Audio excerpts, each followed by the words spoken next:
I'm going to tell you the story of one of the darkest criminals in history. A man whose crimes reached a scale that is almost impossible to comprehend. His name was Pedro Alonso Lopez. He became known as the Monster of the Andes. Authorities believe he may have murdered more than 300 young girls across Colombia, Ecuador, and Peru during the 1970s and early 1980s. The terror he caused left communities in permanent shock. Even decades later, his story remains haunting. Pedro Lopez was born in October 1948 in Santa Isabel, Colombia.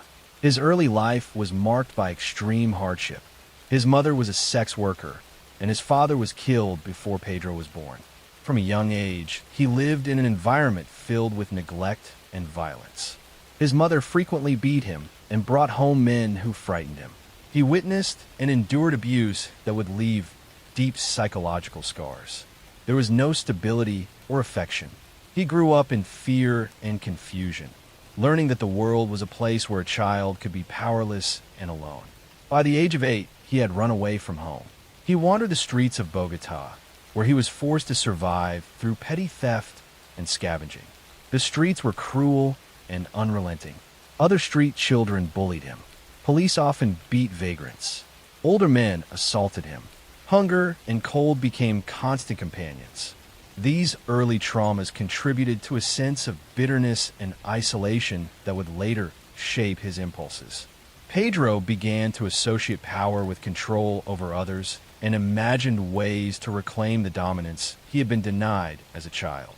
For a short time, when he was 12, Pedro lived with an American family who attempted to provide him with stability.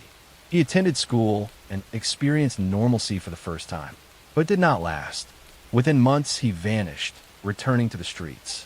The transient nature of his early life prevented him from forming meaningful attachments. By adolescence, he was hardened and resourceful. He traveled across Colombia, drifting from town to town, stealing when he had to, and developing the first signs of his violent fantasies. In his late teens, he began to act on these fantasies. His first known murders occurred in the rural areas of Colombia, targeting young girls who were vulnerable and unprotected. He approached them under the guise of friendliness, sometimes offering gifts or asking for help. Once he gained their trust, he would overpower them, commit his crimes, and leave their bodies in isolated locations. His crimes were methodical and cold, revealing an emerging pattern. By the early 1970s, Pedro had become highly mobile. He crossed into Ecuador and Peru, selecting victims in small towns and villages where outsiders were less noticed. Communities were terrified as children began to disappear without explanation. Rumors spread of a man who lured girls from the streets, from schools, and from their homes. Parents guarded their children constantly, but Pedro's cunning allowed him to evade suspicion. He would strike quickly and vanish, sometimes leaving weeks or months between attacks. Investigators initially struggled to link the disappearances. The murders spanned 3 countries with limited communication between law enforcement agencies. Different authorities assumed local causes and did not suspect a single individual could be responsible for so many deaths. It was only when patterns of abduction, method of killing, and body disposal began to emerge that authorities realized the magnitude of the threat. Pedro's psychological profile was extreme. He later admitted that he felt a compulsion to kill, an inability to stop once he began. He claimed that each murder gave him a temporary sense of release. Victims were often lured, restrained, and then murdered in secluded areas. His method was disturbingly consistent, reflecting both premeditation and ritual. He was highly aware of the risks and took steps to avoid capture. He learned to read human behavior, to choose victims who would be isolated, and to escape without being seen. In 1980, authorities finally captured him in Ecuador. A young girl escaped from his captivity and led police to him. During the investigation, he confessed to more than 100 murders in Ecuador alone. Under interrogation, he revealed the locations of bodies and provided details that only the killer would know. His confessions sent shockwaves across the continent. Authorities began to comprehend that the number of victims was staggering. He later claimed that his total victims may have exceeded 300. Pedro Lopez was tried in Ecuador and sentenced to a long prison term. However, his story did not end there. He was released in 1994 for good behavior, after serving less than 20 years due to laws that limited maximum prison time. His release caused outrage in communities affected by his crimes. He was required to register with authorities and report his movements, but his exact whereabouts were largely unknown. Some reports suggest he returned to Colombia.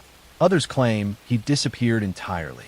His ultimate fate remains uncertain, leaving a lingering sense of unease. The psychological impact of his crimes was profound. Families who lost children struggled with grief and fear that authorities could not fully mitigate. Entire communities changed their behavior, restricting the freedom of children and altering daily routines to avoid predators. His crimes exposed weaknesses in law enforcement coordination across national borders and demonstrated how a single individual could exploit systemic gaps to devastating effect. Pedro Lopez remains one of the most prolific serial killers in recorded history. His life story is a study in extreme neglect, trauma, and the development of violent compulsion. His crimes continue to haunt the Andes region. They serve as a grim reminder of how vulnerability can be exploited and how evil can hide behind ordinary appearances. He appeared as a drifter, a man passing through towns unnoticed, but the horror he left behind was permanent. Even decades later, the monster of the Andes remains a subject of study for criminologists and psychologists. His case is cited in discussions of childhood trauma, the psychology of serial killing, and the failures of legal and social systems to protect the most vulnerable. His crimes are too numerous, too horrifying, and too impactful to be forgotten. The story of Pedro Lopez is not just about a criminal. It is about the consequences of neglect, the fragility of safety in isolated communities, and the enduring shadow cast by unspeakable acts. It reminds us of the importance of vigilance, compassion, and the responsibility of society to protect its children.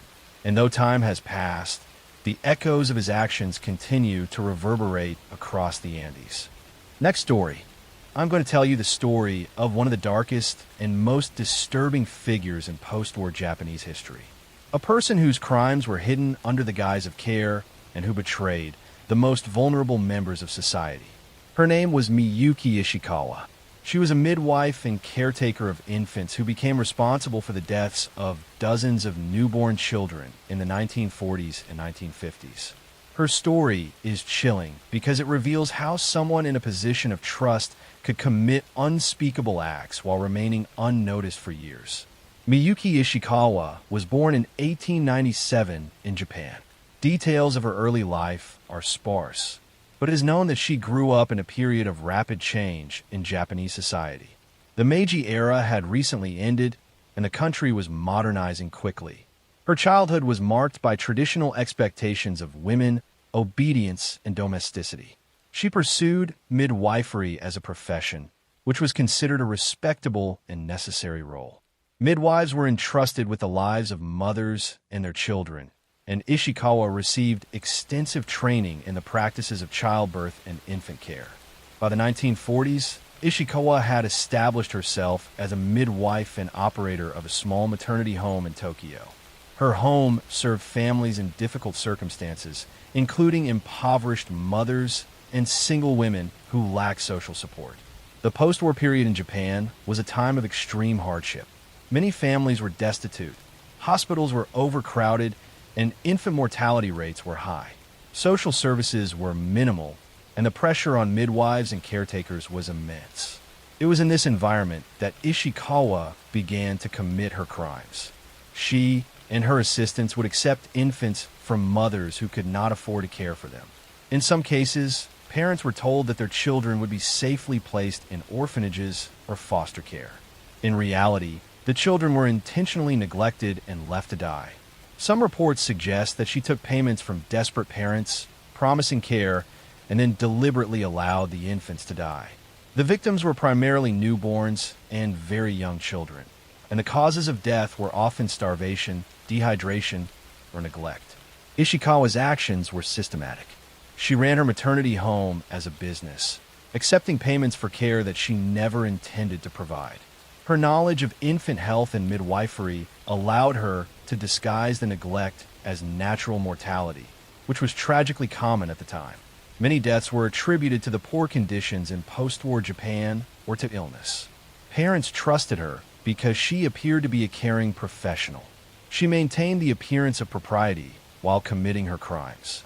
For years, the deaths continued without significant scrutiny. Families who lost children were often too poor or ashamed to report the circumstances.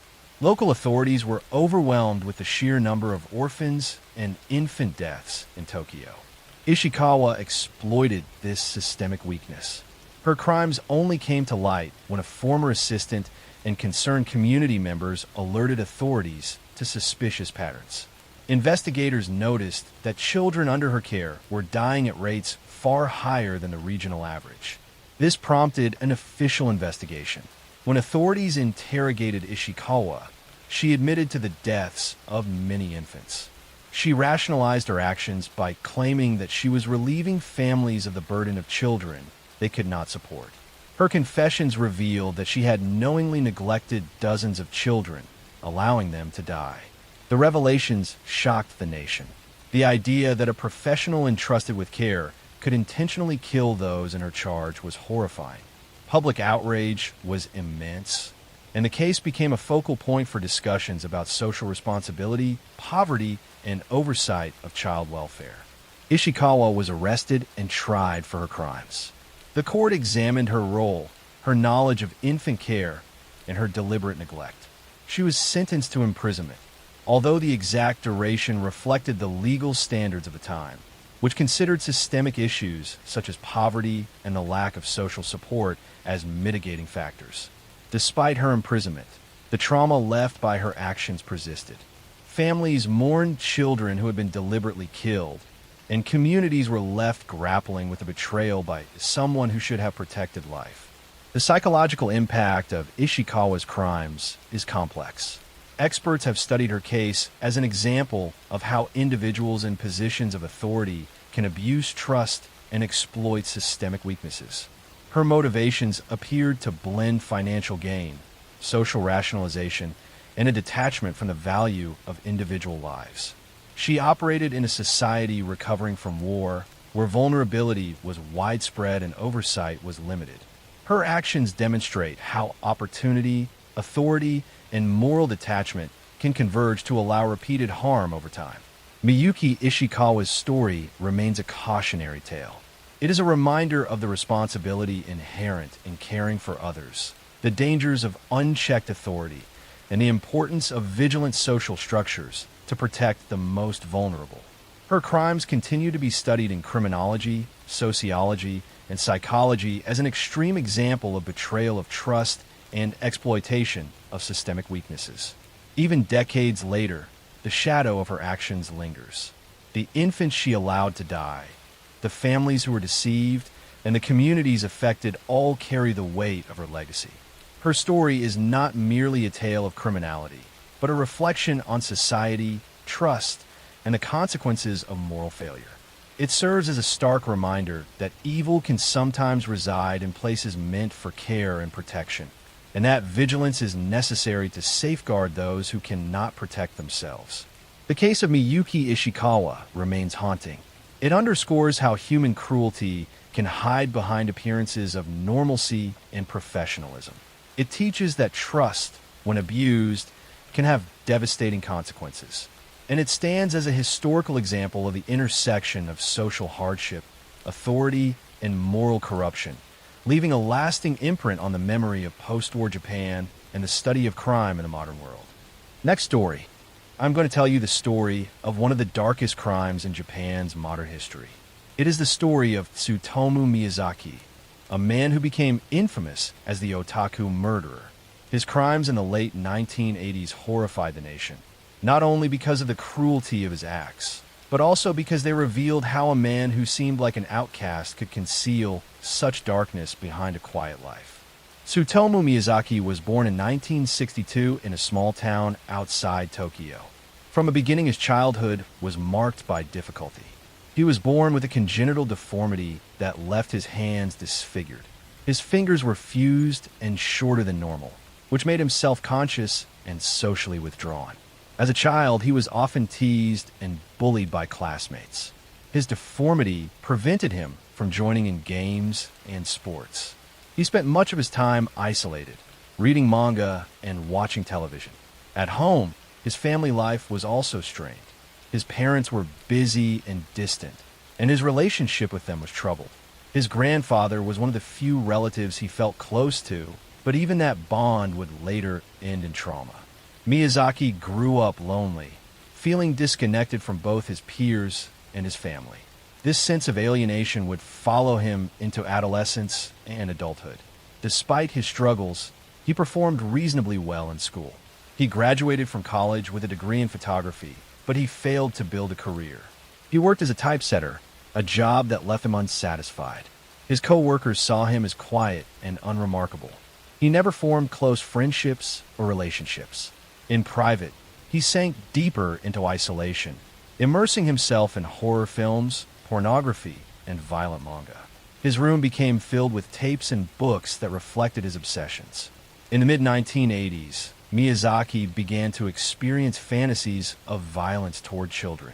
These fantasies grew stronger over time. He started to act on them in 1988. His first victim was a 4-year-old girl whom he lured into his car and murdered. The act was shocking not only for its brutality, but for what he did afterward. He returned to the scene later and desecrated the remains. This was the beginning of a series of 4 murders over the next year. His victims were all young girls between the ages of 4 and 7. He lured them by offering toys, asking for help, or simply approaching them when they were alone. He killed them in secluded areas, then took parts of their remains home. His acts included mutilation and cannibalism. He photographed and videotaped aspects of his crimes, creating a private archive of horror. The details of his acts horrified even hardened investigators. During this period, Miyazaki also harassed the families of his victims. He made anonymous phone calls, sent letters, and even delivered parts of remains. He taunted them with cruel words, amplifying their grief and fear. Communities in the Tokyo suburbs were consumed by terror. Parents kept children indoors. Schools increased security. The idea that a predator was targeting young girls left families living in constant anxiety. Police struggled to identify the suspect. Miyazaki lived with his parents and appeared harmless. He still worked at his typesetting job and spent much of his free time watching cartoons or reading comics. Outwardly, he was just another socially awkward young man. Inside his mind, however, he was consumed by compulsions he could no longer control. In 1989, his grandfather, the one family member he felt close to, died. Miyazaki was devastated. In his grief, he took some of his grandfather's ashes and consumed them, claiming it made him feel closer to him. This act showed the depth of his detachment from reality. He sank even further into his violent world. Later that year, his downfall came by chance. Miyazaki was caught while trying to lure another young girl. Locals noticed his suspicious behavior and restrained him until police arrived. When investigators searched his home, they were horrified. Inside his room, they found shelves filled with videotapes of horror films, pornography, and hundreds of recordings he had made himself. They also found evidence connecting him directly to the murders of the 4 girls. His arrest shocked the nation. The media dubbed him the otaku murderer because of his obsession with comics and videos, sparking a debate in Japan about the influence of violent media. His trial revealed the full extent of his crimes. Psychiatrists examined him closely, debating whether he was insane or fully responsible. Some argued he was schizophrenic, detached from reality, and driven by uncontrollable urges. Others believed he was calculating and aware of his actions. The court ultimately declared him sane enough to stand trial. He was convicted of multiple murders, abductions, and desecrations. In 1997, he was sentenced to death. His calm demeanor during the trial disturbed many. He showed little remorse, speaking of his crimes with detachment. Appeals dragged on for years, but his sentence was upheld. In 2008, nearly 2 decades after his arrest, he was executed by hanging. The case of Tsutomu Miyazaki left a lasting impact on Japan. It highlighted the dangers of isolation, untreated psychological trauma, and obsession. It also sparked national debates about media, morality, and mental illness. Communities that had lived in fear during his killing spree carried scars long after his execution. Families of the victims were left with grief that could never be healed. Miyazaki's story remains one of the most chilling true crime cases in Japanese history. It is a story of loneliness, alienation, obsession, and cruelty. It is a reminder of how a person can hide unimaginable darkness behind a quiet, ordinary appearance. And it is a warning of how dangerous isolation can become when combined with untreated compulsion and detachment from humanity. Even today, his crimes are remembered not just for their brutality, but for the way they revealed the shadows that can exist within modern society. Tsutomu Miyazaki remains a symbol of horror in Japan, a figure whose actions continue to haunt the memory of a nation. Next story. I'm going to tell you the story of one of the darkest and most disturbing criminals in modern German history. A man whose crimes were hidden in plain sight for decades and who terrorized families in the Ruhr region without detection. His name was Joachim Kroll. He became known to the public as the Ruhr Cannibal. His crimes were shocking not only because of their violence, but because of the methodical and secretive way he carried them out. Communities lived in fear for years without realizing the source of the danger was one of their own neighbors. Joachim Kroll was born in 1933 in Hindenburg, Germany, during a time of social and political upheaval. His early childhood was shaped by hardship and instability.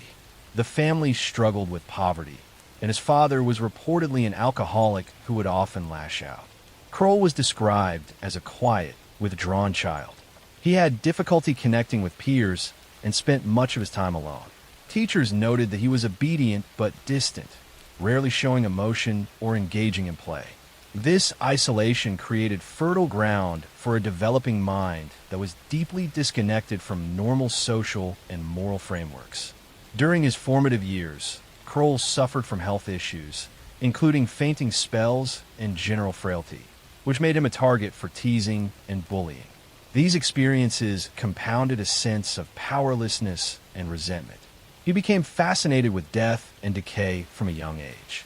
Stories suggest that he would often dissect animals and observe the effects of injury and mortality. These early fascinations foreshadowed the dark compulsions that would define his adult life. As a teenager, Kroll left home and began to work in various low-paying jobs. He appeared outwardly normal, taking on factory work and earning a reputation for being quiet and dependable. Behind this facade, however, he was developing increasingly violent fantasies. The combination of social isolation, early trauma, and exposure to suffering created a compulsive pattern that he would later act upon. Kroll's first known murder occurred in 1955. The victim was a young girl in the area near his home. He abducted her, killed her, and then attempted to conceal the body. The killing was methodical but impulsive, reflecting both a desire to exert control and a lack of experience. Over the following decades, Kroll would repeat these acts, refining his methods and learning to evade detection. He became highly mobile, often traveling to nearby towns and villages. He targeted vulnerable individuals, frequently children and young women. He lured them with promises of help, friendship, or small gifts, then overpowered them in isolated locations.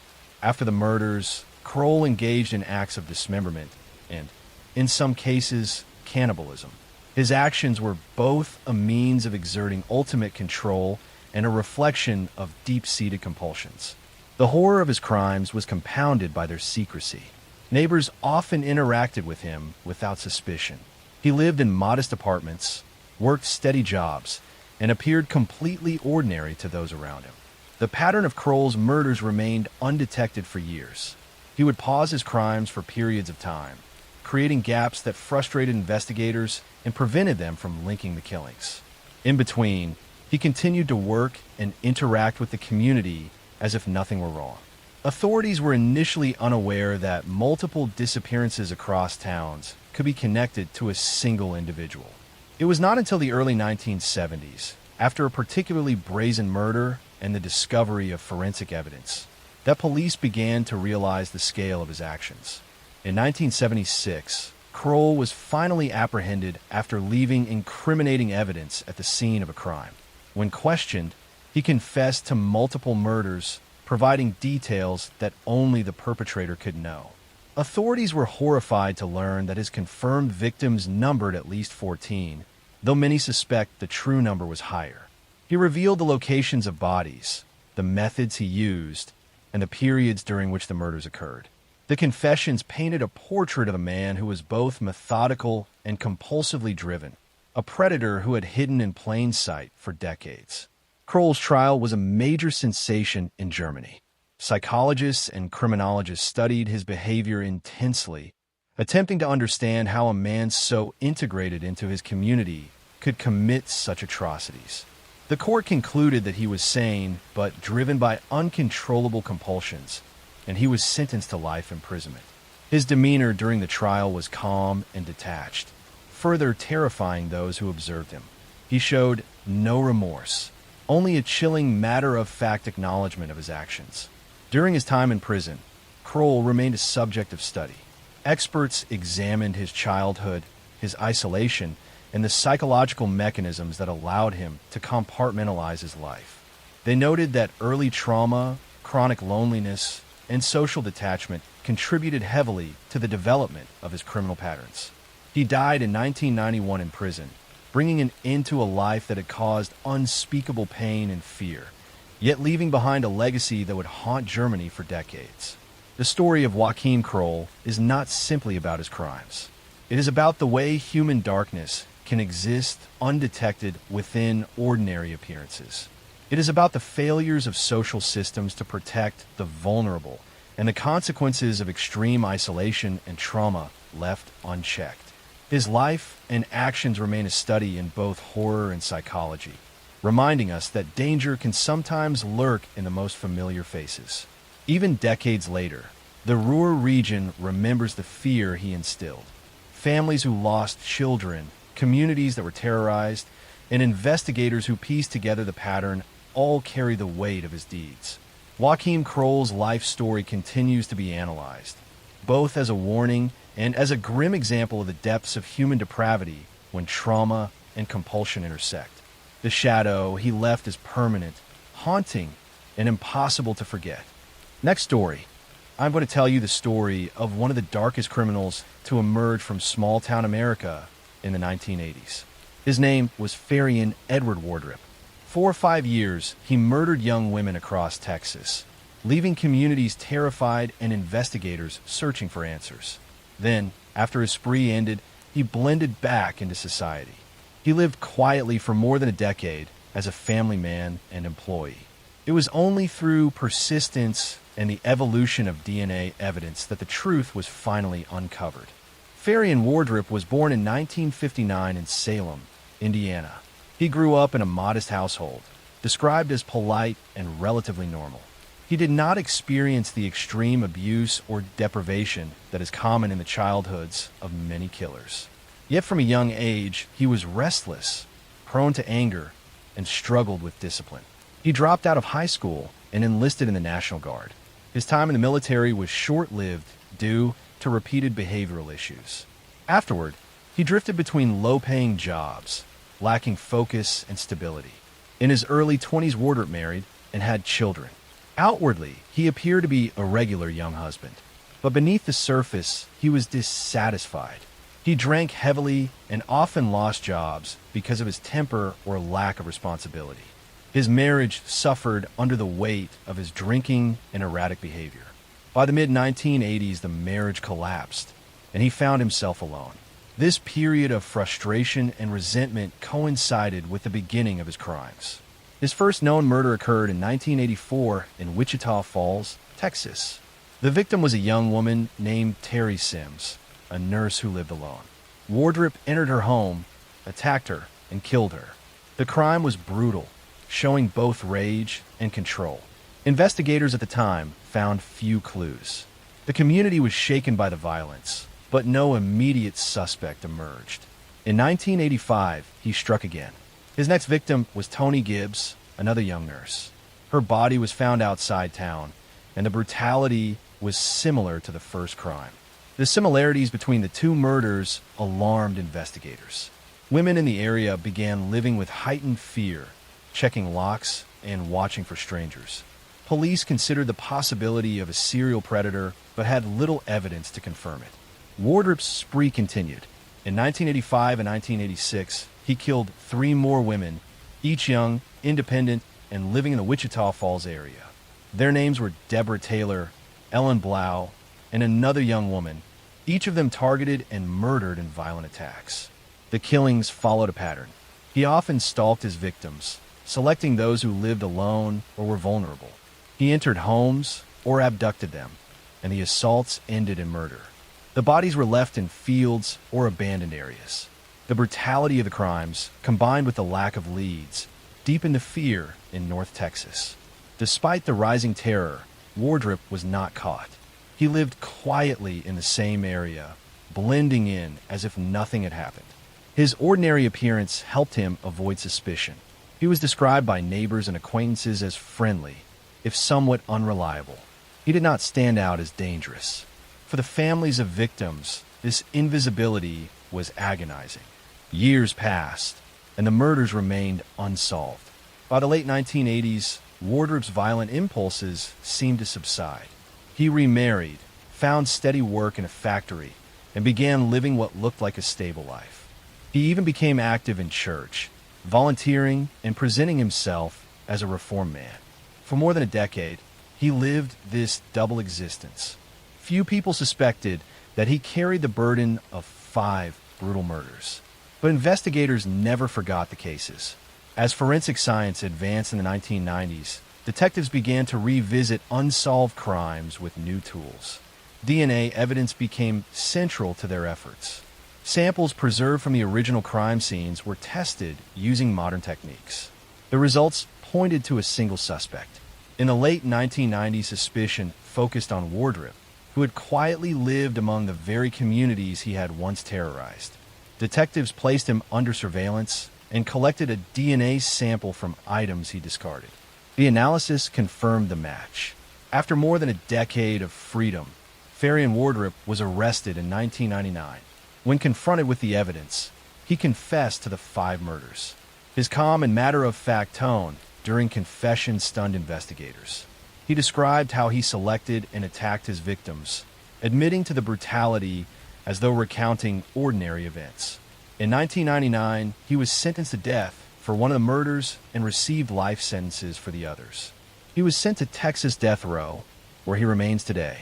His case became a landmark example of how advances in forensic science can break cold cases that once seemed unsolvable. Families of the victims, though devastated by the memories, found some measure of closure in the knowledge that the killer had finally been unmasked. The story of Farian Wardrop is chilling not only for the murders themselves, but also for the years of deception that followed. He showed how a person can commit unspeakable crimes and then hide behind a mask of normalcy. He was a husband, a father, a co-worker, and a church volunteer. To those around him, he appeared ordinary, but the truth beneath was monstrous. His life serves as a study of compulsion, deception, and the limits of human perception. It also demonstrates the power of persistence in law enforcement and the importance of forensic science in uncovering hidden truths. Communities scarred by his crimes continue to remember the fear of those years, the faces of the victims, and the shock of learning that the predator had lived among them all along.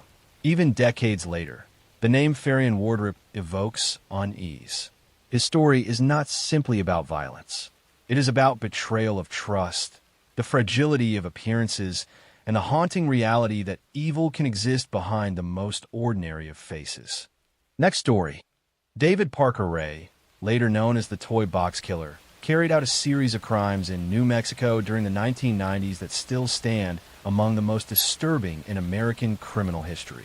Unlike many other killers whose names became infamous, Ray was never conclusively linked to dozens of murders, yet investigators believe he may have had more than 50 victims. His crimes revolved around a specially outfitted trailer he chillingly referred to as his toy box, a place of captivity and torture hidden in the desert outside the small town of Truth or Consequences. David Parker Ray was born in 1939 in Belen, New Mexico. His childhood was fractured, his parents' marriage was unstable, and he was largely raised by a strict grandfather. His father, an abusive man, drifted in and out of his life. When his father did visit, he sometimes gave young David magazines filled with graphic sexual content, images that would imprint themselves deeply on the boy's developing mind. At school, David was quiet and withdrawn, often bullied for his shyness. He never dated and spent much of his free time alone. By adolescence, his inner world had grown dark. He began to develop sadistic fantasies about binding, torturing, and controlling women. He wrote some of these fantasies down in diaries and sketched elaborate devices. These writings, discovered decades later, revealed that his violent sexual imagination had taken root early and never left him. As an adult, Ray joined the U.S. Army and trained as a mechanic. He became skilled with tools and machinery, abilities that would later serve him in constructing his trailer of torture. After his service, he worked various jobs, often as a mechanic and repairman. Outwardly, he appeared unremarkable, an ordinary man living in rural New Mexico. He married and divorced several times, relationships strained by his controlling behavior and secretive habits. By the 1990s, Ray was living in a sparsely populated area near Elephant Butte Lake, close to the small town of Truth or Consequences. There, he kept a property with a modest house, some sheds, and a large trailer. The trailer was no ordinary vehicle. Inside, Ray had spent years constructing what amounted to a private torture chamber. The walls were lined with soundproofing. The space contained a gynecological chair, restraints, surgical instruments, whips, clamps, and a collection of homemade devices. He referred to the place as his toy box. Mounted on the walls were diagrams and photographs. A video camera stood ready to record. In his collection were also audio tapes, carefully prepared, in which Ray described to his victims what was about to happen to them. One of these tapes, later recovered by investigators, opened with a calm, chilling voice introducing itself as if it were a set of instructions. On the tape, Ray explained to the women that they were now his slaves, that they would be tortured, and that resistance was useless. Ray did not act alone. Over the years, he involved accomplices, including his girlfriend Cindy Hendy, and sometimes even his own daughter, who was implicated in aspects of the crimes. Together, they lured women, often sex workers or hitchhikers, into the trailer.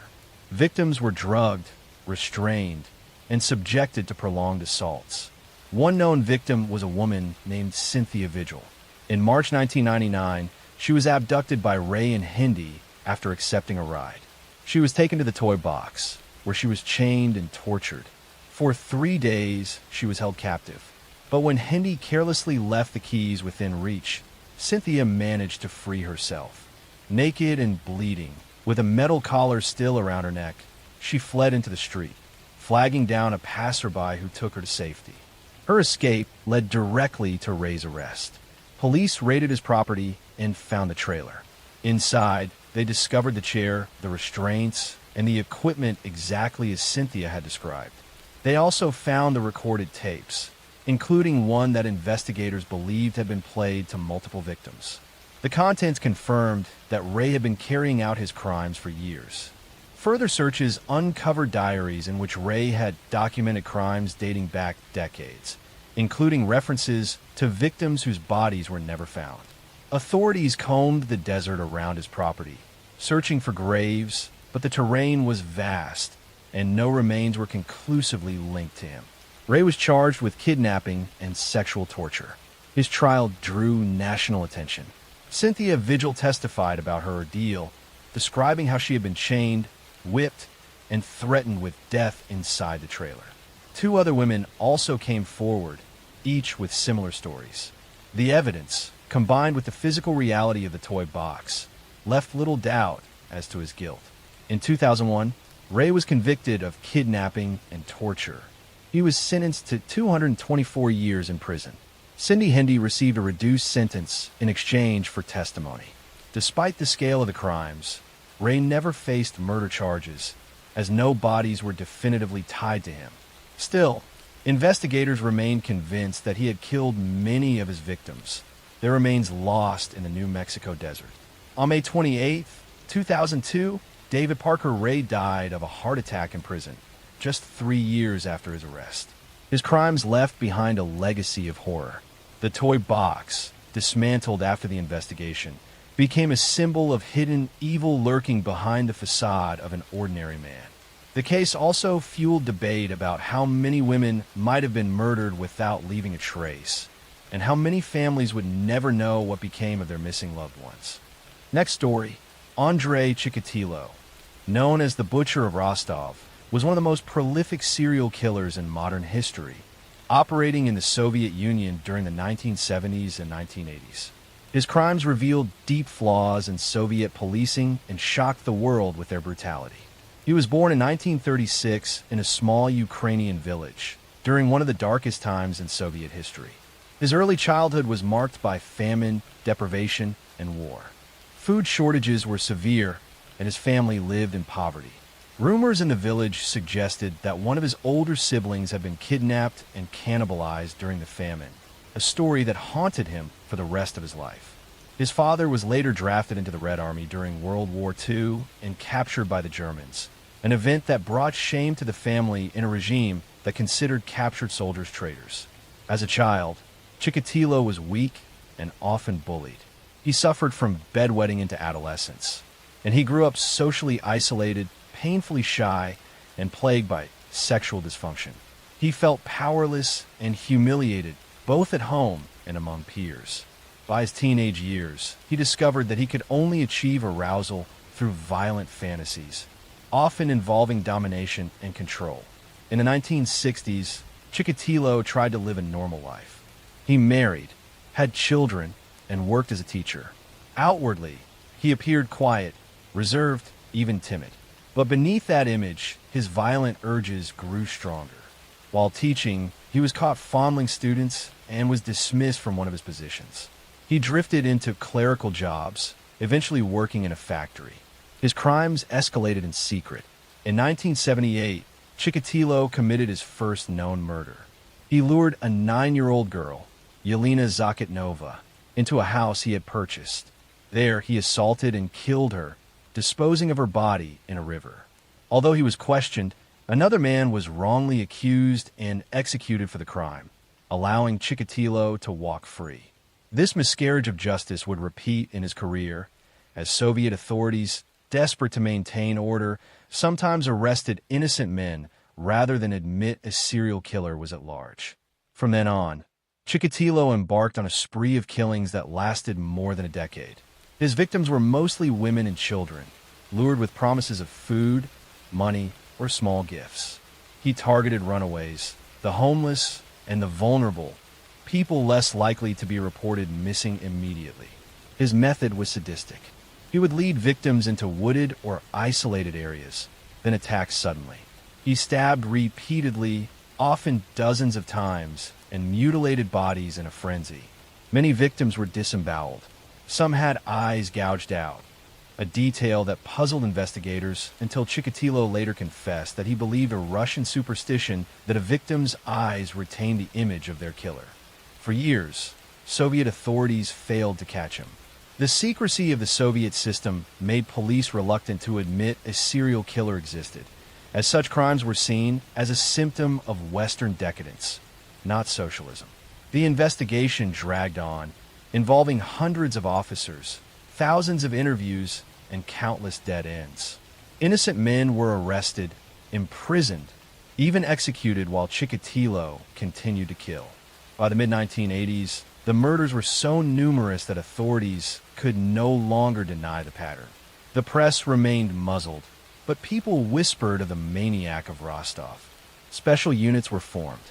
Profilers studied the crimes and concluded that the killer was an ordinary man with a respectable appearance, someone who could blend in unnoticed. In 1990, after more than 50 known murders, Chikatilo's luck began to run out. Police had begun placing plainclothes officers at train stations and bus depots, areas where the killer often lured victims. On one such patrol, an officer noticed Chikatilo emerging from the woods, disheveled and suspicious.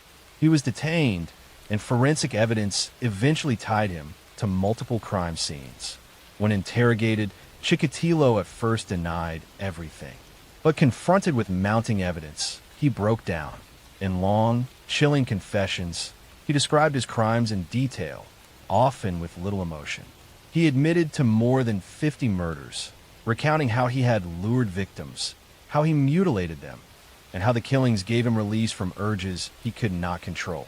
His trial in 1992 was a spectacle.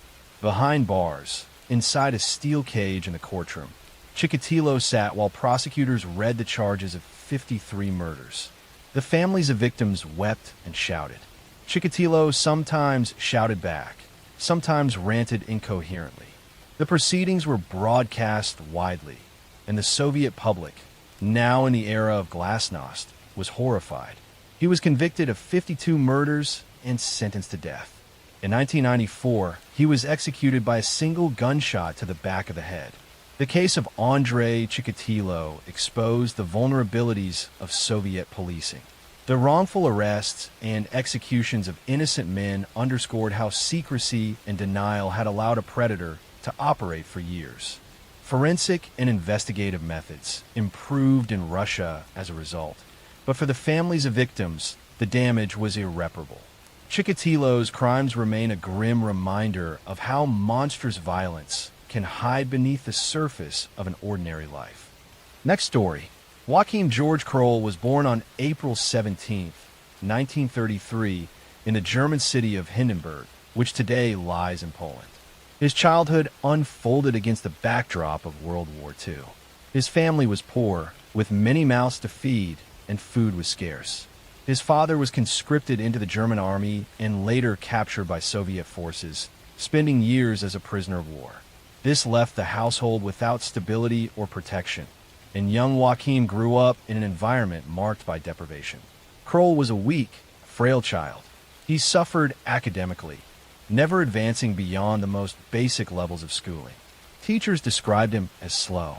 He left school without qualifications, and he struggled with speech and social development. Later in life, psychological testing would show that he had an extremely low IQ, with the mind of a young child despite his adult body. After the war, the Kroll family relocated to West Germany. Joachim worked as a farmhand in his teenage years, tending animals and carrying out simple manual tasks. He lived in isolation, and his relationships with others remained shallow. His social awkwardness kept him distant from girls, and his lack of confidence turned into deep frustration. By his 20s, he had developed violent sexual fantasies that replaced real connections. He was incapable of forming a normal romantic or sexual relationship, and instead imagined control, killing, and possession. In 1955, at the age of 22, Kroll committed his first known murder. He encountered a young girl named Irmgard Strell. Luring her away to a secluded spot, he strangled her to death. Afterward, he mutilated the body and cut away pieces of flesh to take home. Later, he confessed that he cooked and ate the flesh, claiming it allowed him to save money on food. The murder was shocking, but police at the time failed to link Kroll to the crime. With no suspects, the case went cold, and Kroll returned to his quiet life, unnoticed. This first killing set a pattern that would stretch on for more than 2 decades. Kroll's victims were typically women and children, people he found vulnerable and alone. He would approach them in isolated areas such as fields, forests, or riverbanks. His attacks involved strangulation, stabbing, or both. After killing, he often sexually assaulted the body, and in many cases he cut off parts of the flesh. These pieces he brought back to a small apartment to cook and eat later. In 1956, just a year after his first crime, he killed again. His victim was a 12-year-old girl named Manuela Note. She was reported missing after failing to return home. Searchers later found her body in the woods. Like before, the body had been mutilated. Panic spread in the community, but investigators made little progress. By 1959, he struck once more, this time murdering Clara Frieda Tesmer. That same year, he killed another young woman, showing that his killings were not isolated impulses, but a recurring compulsion. Each time, police investigated thoroughly, but Kroll's unremarkable appearance shielded him. He was quiet, polite, and looked like an ordinary factory worker. During the 1960s, the murders continued. In 1962, he murdered Monica Taffel, a 12-year-old girl, stabbing her multiple times. This time, suspicion fell on another man, who was arrested and convicted, further allowing Kroll to remain free. In 1966, he killed Ursula Rolling, a young woman who had been walking home. Later that same year, he murdered a 5-year-old girl, and not long after, he killed another child. Each victim was subjected to the same brutality: strangulation, stabbing, mutilation. The cases remained unsolved. Through the 1960s and 1970s, Kroll's murders followed the same rhythm. He would lure a victim, kill, mutilate, and then disappear into his life of anonymity. His killings were spread across different towns and regions within the Ruhr area, making it difficult for investigators to connect the crimes. At times, innocent men were arrested, charged, and convicted, while the Real killer moved unnoticed through the city streets. Kroll lived in small, cramped apartments, working in low-wage factory jobs. He was seen as odd but not threatening. Neighbors described him as a man who kept to himself. He often carried small bags of groceries, and he never invited anyone into his home. He had no relationships, no wife, no close friends. In 1976, his final crime led to his capture. In July of that year, a 4-year-old girl named Marion Ketter went missing near his apartment building. Neighbors raised the alarm, and police began to search. At the same time, other residents of the building reported a problem with their plumbing. The pipes had become clogged. Repairmen investigated, and to their horror, they found human flesh blocking the drainage system. This discovery pointed investigators directly to Kroll. Police entered his apartment, and what they found was a scene of quiet horror. In his kitchen, pots were on the stove, filled with stew made of potatoes, carrots, and pieces of human flesh. In his refrigerator, police found more human remains. The missing girl had been cut apart and was in the process of being cooked. Kroll was arrested on the spot.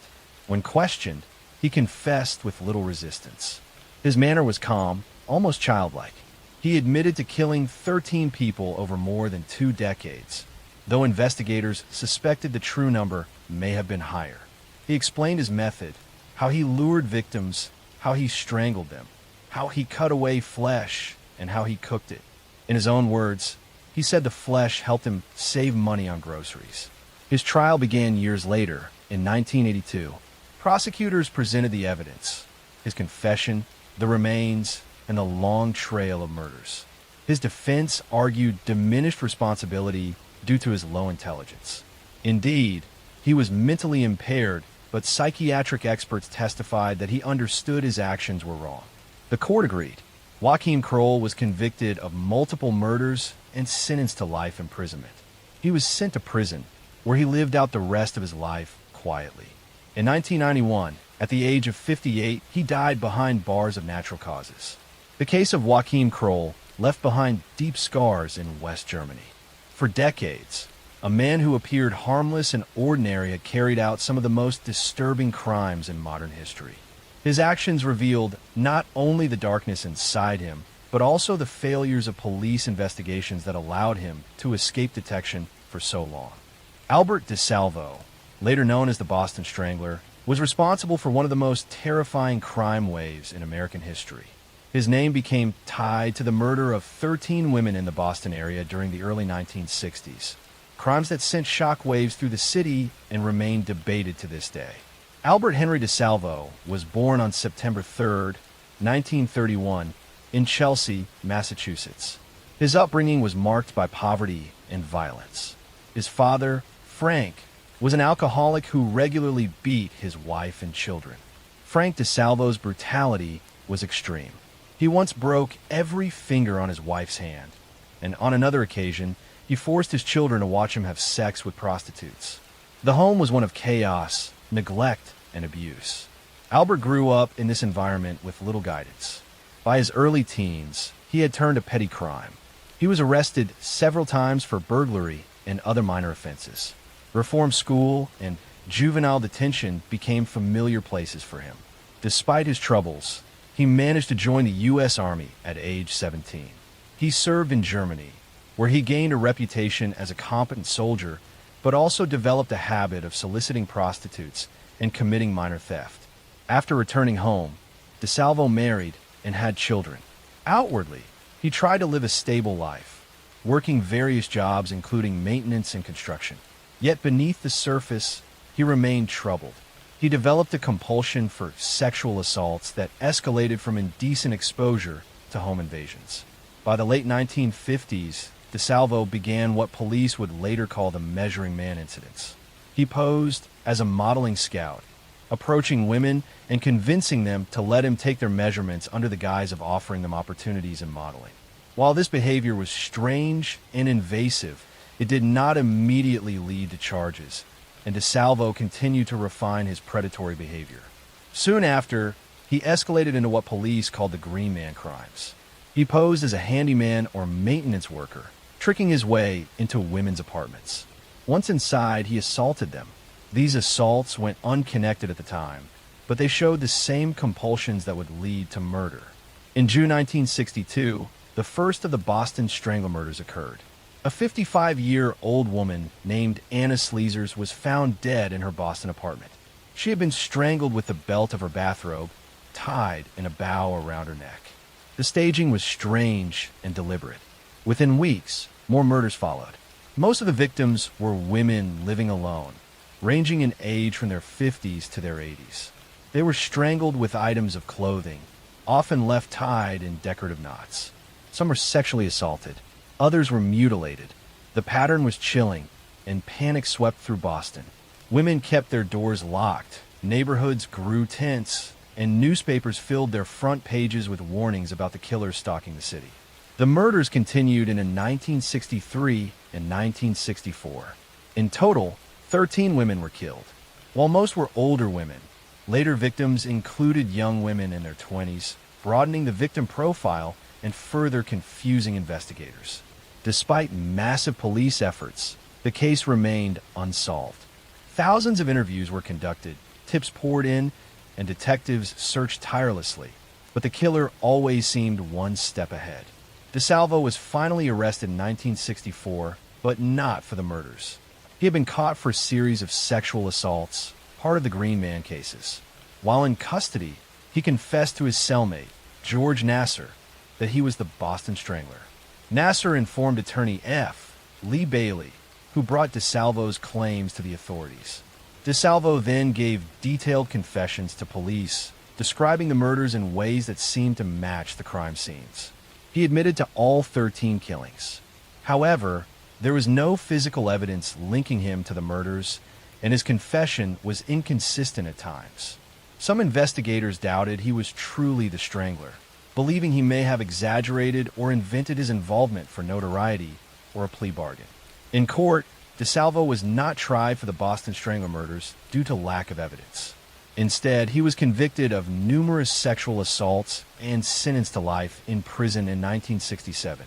While in prison, DeSalvo was stabbed to death in 1973 under mysterious circumstances. Officially, another inmate killed him during a dispute, but speculation has lingered that his death may have been arranged to silence him. For decades, debate continued over whether DeSalvo was truly the Boston Strangler. In 2013, modern DNA testing linked him to the 1964 murder of Mary Sullivan, one of the final victims. The evidence confirmed that DeSalvo was responsible for at least that killing, strengthening the case that he had been the Strangler all along. The story of Albert DeSalvo remains both terrifying and tragic. It revealed a man shaped by a brutal childhood, driven by compulsion, and able to terrorize an entire city. At the same time, it showed the limits of police investigations in an era before DNA, when confessions were often the strongest evidence available. Arthur Shawcross, later called the Genesee River Killer, became known in the late 1980s as one of New York's most notorious serial killers. His crimes exposed deep failures in the justice system, since he had already been convicted of murder years earlier, only to be released and kill again. Arthur John Shawcross was born on June 6, 1945, in Kittery, Maine, the first of 4 children. His family moved often during his childhood, eventually settling in Watertown, New York. His early years were troubled. He was described as a slow learner, prone to bullying, and known for violent temper tantrums. Teachers reported that he had difficulties with reading and writing, but also noted his tendency to lash out physically.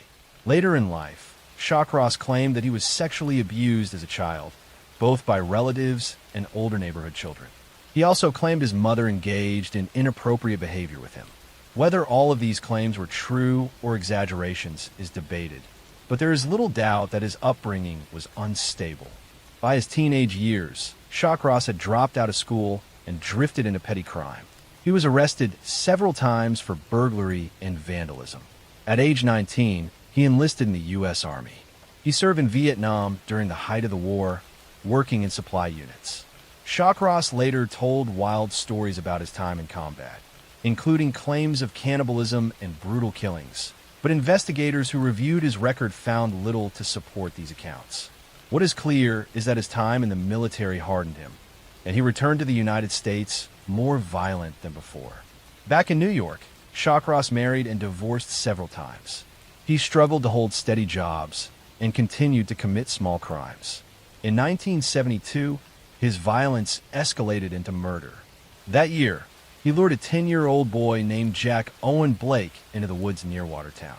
Shawcross sexually assaulted the boy, strangled him, and left the body hidden. Weeks later, he lured an 8-year-old girl named Karen and Hill to a secluded spot near a riverbank, where he assaulted and killed her as well. The murders shocked the community, and suspicion eventually fell on Shawcross. He confessed and was sentenced to 25 years in prison. While incarcerated, Shawcross underwent psychiatric evaluations. Doctors noted his lack of remorse and his disturbing fantasies, but despite warnings, he became eligible for parole after serving only 14 years. In 1987, he was released. After his release, Shawcross settled in Rochester, New York, with a new girlfriend. For a short time, he lived quietly, working menial jobs. But within a year, he returned to killing, this time targeting sex workers. Between 1988 and 1989, Shawcross murdered 11 women, most of them prostitutes he picked up on the streets of Rochester. He lured them into his car, drove them to secluded areas near the Genesee River, and attacked. His methods included strangulation and blunt force. After killing, he often left the bodies in wooded or marshy areas, sometimes partially concealed but often exposed. The murders caused alarm in Rochester, but at first, police struggled to connect them. Many of the victims were women who lived precarious lives, making their disappearances less immediately noticed. As bodies began to turn up, investigators realized they were dealing with a serial killer.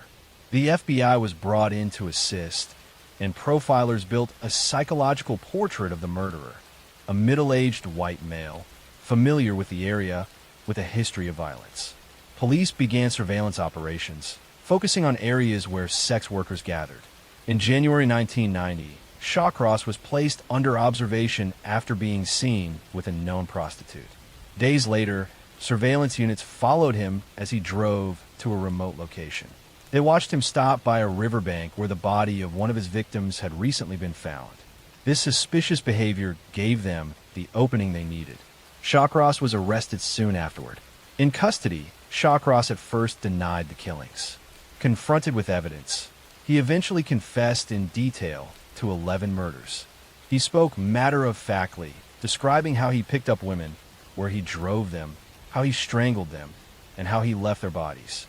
He showed little emotion as he described the crimes. His trial in 1991 was widely covered by the media. The defense argued that Shawcross suffered from brain damage and post-traumatic stress disorder from Vietnam, suggesting diminished responsibility. Psychiatrists debated his mental state, but the jury found him guilty on 10 counts of murder. He was sentenced to 250 years in prison, ensuring he would never be released. Arthur Shawcross lived in prison until 2008, when he died of a heart attack at the age of 63. The case left behind lingering outrage.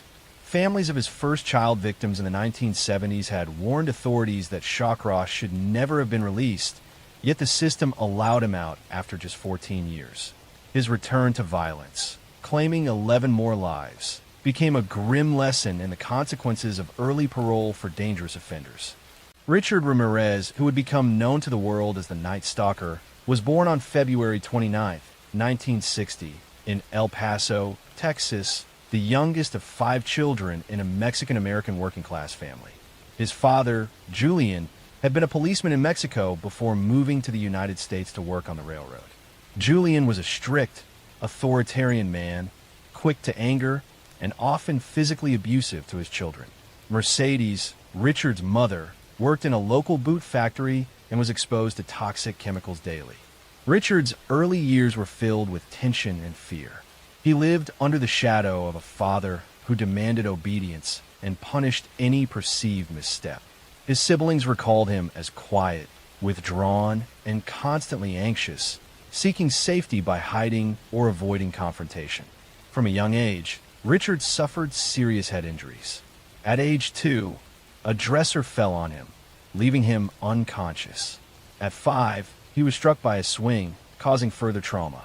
He later experienced frequent blackouts and seizures. These injuries would later be studied by psychologists as factors contributing to his later violent behavior. Despite his fragility, Richard developed a fascination with death and violence. He would spend hours alone, exploring cemeteries or rooftops, imagining scenarios of control and dominance over others. During his early teens, Richard formed a close relationship with his older cousin Miguel, a Vietnam War veteran. Miguel returned from combat, carrying not only physical and emotional scars, but also disturbing stories and photographs depicting women he claimed to have tortured and killed. To a 13-year-old Richard, Miguel became a role model, demonstrating that power and fear could be wielded through violence. One night, Richard witnessed Miguel shoot his wife during a domestic argument, killing her instantly. Rather than recoiling, Richard internalized the event, absorbing the association between death, control, and personal power. He visited Miguel repeatedly after the incident, learning survival skills and the use of weapons. By his mid-teens, Richard's criminal behavior escalated. He smoked marijuana, experimented with LSD, and later became addicted to cocaine. He began stealing from neighbors, breaking into cars, and committing petty theft. School became increasingly irrelevant, and he dropped out in the 9th grade. His home life offered no guidance, and his fascination with violence intensified. At 17, he left El Paso for California, seeking independence and opportunity, while simultaneously moving toward a life of increasingly serious crime. He lived in motels, drifting between Los Angeles and San Francisco, committing burglaries and thefts to fund his growing drug habit. In June 1984, Richard crossed the threshold from theft and petty crime to murder. He broke into the Los Angeles apartment of 79-year-old Jenny Vincow and slit her throat nearly to decapitation.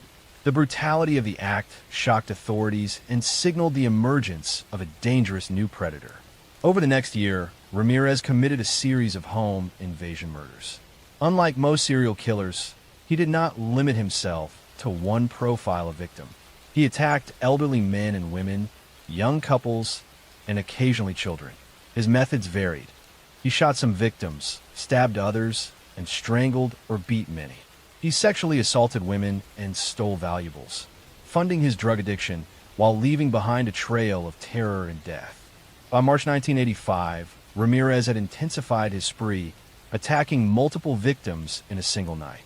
Maria Hernandez survived being shot in her garage, but her roommate Dale Okazaki was killed. Hours later, he pulled Silene Yu from her car and shot her. Soon after, he killed Vincent and Maxine Zazera in their home. Vincent was shot while sleeping.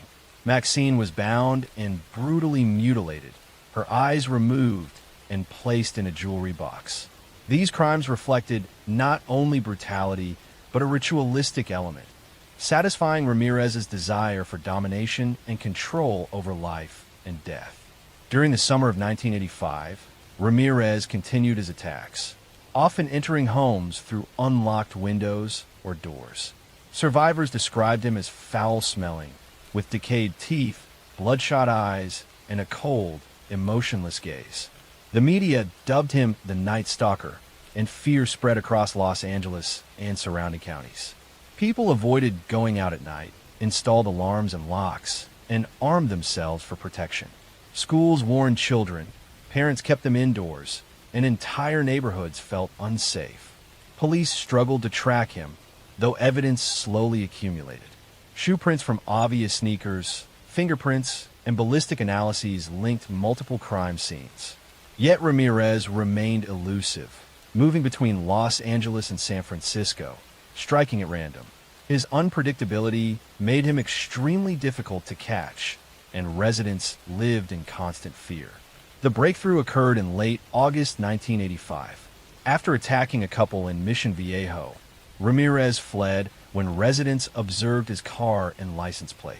Police recovered the stolen vehicle and discovered a fingerprint that matched Richard Ramirez, a 25-year-old drifter with prior arrests for theft and drug charges.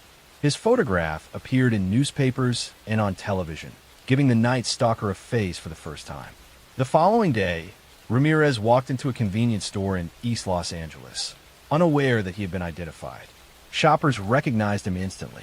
Panicked, he attempted to flee, trying to steal a car. Residents pursued him, shouting that he was the Night Stalker. He was eventually cornered, beaten by citizens, and arrested by police. After months of terror, the reign of Richard Ramirez had ended not with a dramatic law enforcement operation, but with the intervention of ordinary people determined to stop him. Next story. Richard Benjamin Speck was born on December 6, 1941, in Kirkwood, Illinois, into a family marked by instability and frequent upheaval. His father, Franklin Speck, was a strict man with a volatile temper, often physically abusive to his children. His mother, Doris, struggled with mental health issues and moved the family frequently, leaving young Richard with a sense of impermanence and insecurity. From early childhood, he displayed troubling behavior. He had difficulty in school, was often truant, and showed a growing pattern of deceit and aggression. He learned to manipulate adults, evade authority, and act impulsively, traits that would define his later life. As a teenager, Richard began experimenting with petty theft and burglary. He dropped out of high school and moved from job to job, rarely staying in one place. He developed a heavy drinking habit, sometimes mixing it with drugs, and his life spiraled into a series of minor criminal activities, including car theft, assault, and breaking and entering. His relationships with women were turbulent.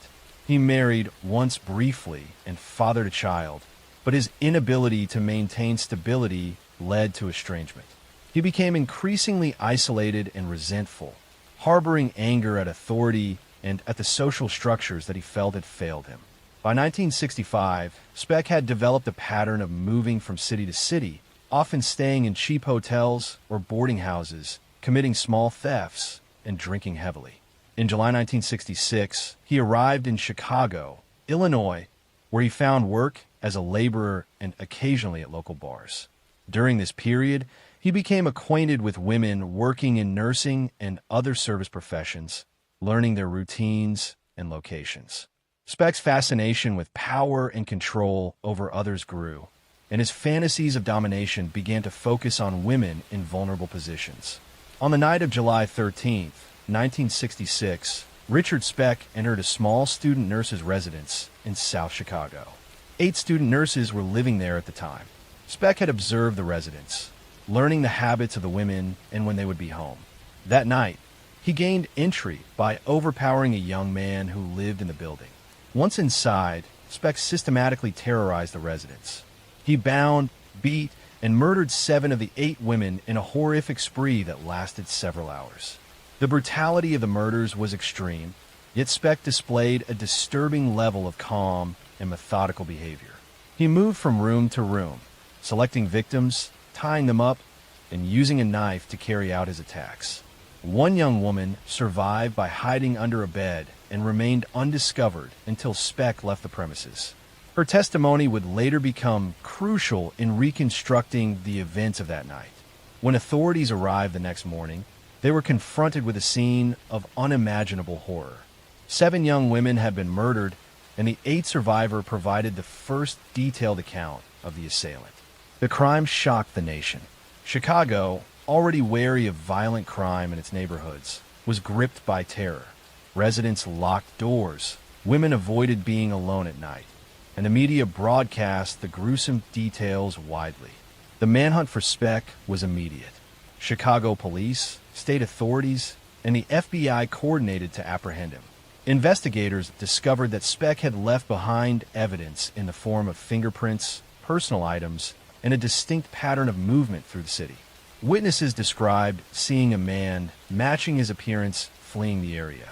Speck attempted to hide in cheap motels and with acquaintances, but the public was on alert and police intensified patrols. Speck's capture came 10 days later when he was recognized by a taxi driver who had picked him up in a hotel lobby. Authorities arrested him without incident.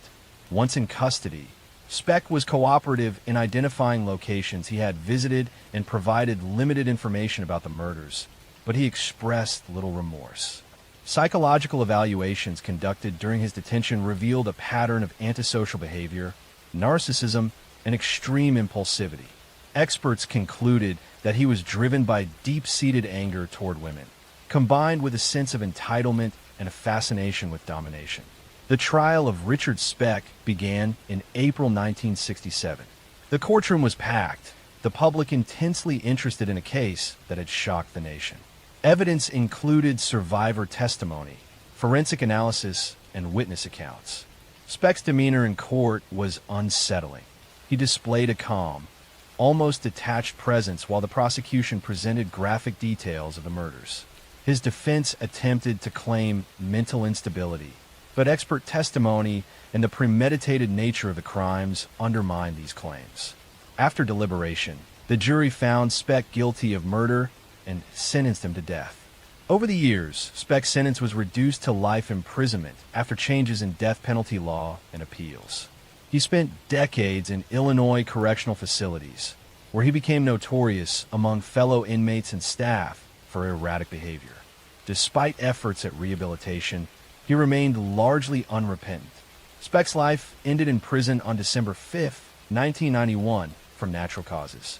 The murders of the South Chicago student nurses left a lasting scar on the community and reshaped public awareness of personal safety and the vulnerability of women living alone. Speck's methodical cruelty and ability to evade capture for days created a profound fear, and his case remains a subject of study for criminologists, psychologists, and law enforcement professionals seeking to understand the mind of a predator who operated in plain sight. Next story. Aileen Carol Wuornos was born on February 29, 1956, in Rochester, Michigan. Her early life was marked by trauma, neglect, and instability. Her mother, Diane, was a teenager at the time of Eileen's birth and had a history of alcoholism. Eileen's biological father was largely absent, and she was raised in a household fraught with poverty and abuse. At the age of 4, her parents' relationship ended, and Eileen's mother soon abandoned her, leaving her to be raised by her grandparents. Her grandfather was reportedly abusive, physically punishing her and her brother for minor misbehaviors.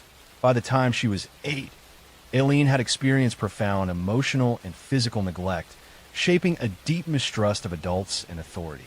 By her early teens, Aileen began showing troubling behavior.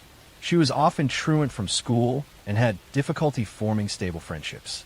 She ran away from home several times and entered a cycle of petty theft, substance abuse, and sexual activity with older men. At 13, she became pregnant, though the child was later stillborn. The combination of trauma, early sexualization, and exposure to violence created a foundation for the behavior that would later define her criminal life. After leaving Michigan, Aileen drifted through several states, living on the margins of society. By the late 1970s, she had arrived in Florida, where she became a sex worker to support herself. During this time, she met several men who would further influence her developing perception of the world as a dangerous and hostile place. She suffered assaults and betrayals that reinforced her sense of anger and desperation. Eileen's violent crimes began in earnest in 1989. Over the course of roughly a year, she murdered 7 men in Florida, claiming self-defense in each case. Her victims were mostly middle-aged men she met while working as a sex worker. In each encounter, Aileen alleged that the men attempted to assault or exploit her, as she responded with lethal force. She used a .22 caliber pistol to carry out the killings, shooting her victims in the head or chest. The crimes were committed in various locations, including parking lots, rural roads, and hotel rooms, reflecting both her mobility and the chaotic nature of her life. The first known murder occurred in November 1989, when Aileen killed Richard Mallory, a man she had met while working the streets of Daytona Beach. She shot him at close range and left his body near a wooded area. Over the next year, she killed 6 more men under similar circumstances, often driving to remote locations to commit the acts. Each murder was followed by theft of the victim's wallet or car, both to sustain herself and as a form of escape. Law enforcement initially struggled to link the murders. The victims came from different areas, and the crimes were spread across multiple counties.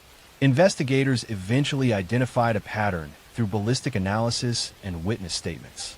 Surveillance and tips from citizens eventually led authorities to focus on Aileen as a suspect.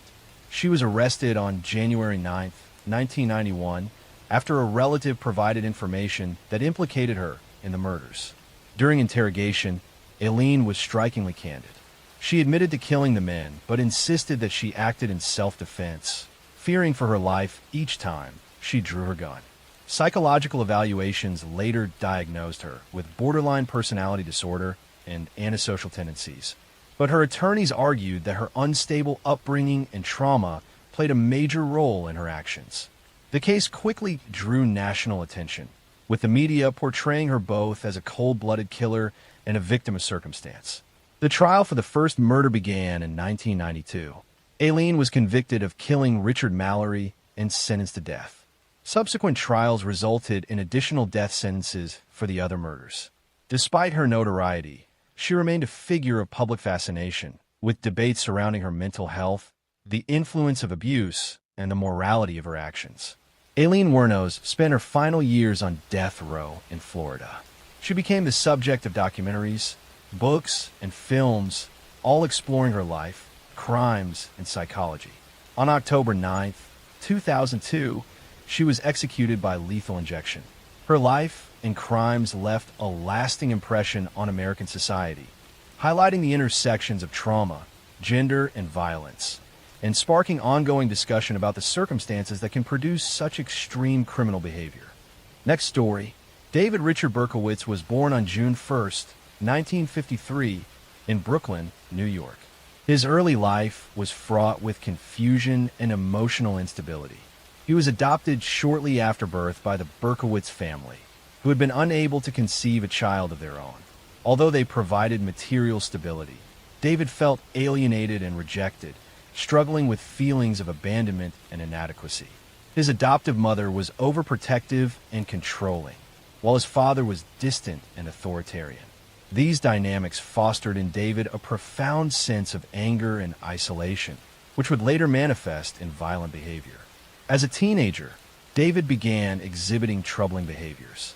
He became fascinated with weapons, particularly firearms, and developed an interest in vigilante justice and the occult. He experimented with drugs, often marijuana, and engaged in petty theft and other minor criminal activities. He struggled to form stable social connections, often retreating into fantasies where he wielded power over others. His fascination with religion and the supernatural intensified, and he became convinced that he was part of a larger cosmic struggle between good and evil. In the early 1970s, David married a young woman named Elizabeth, but the marriage was unstable.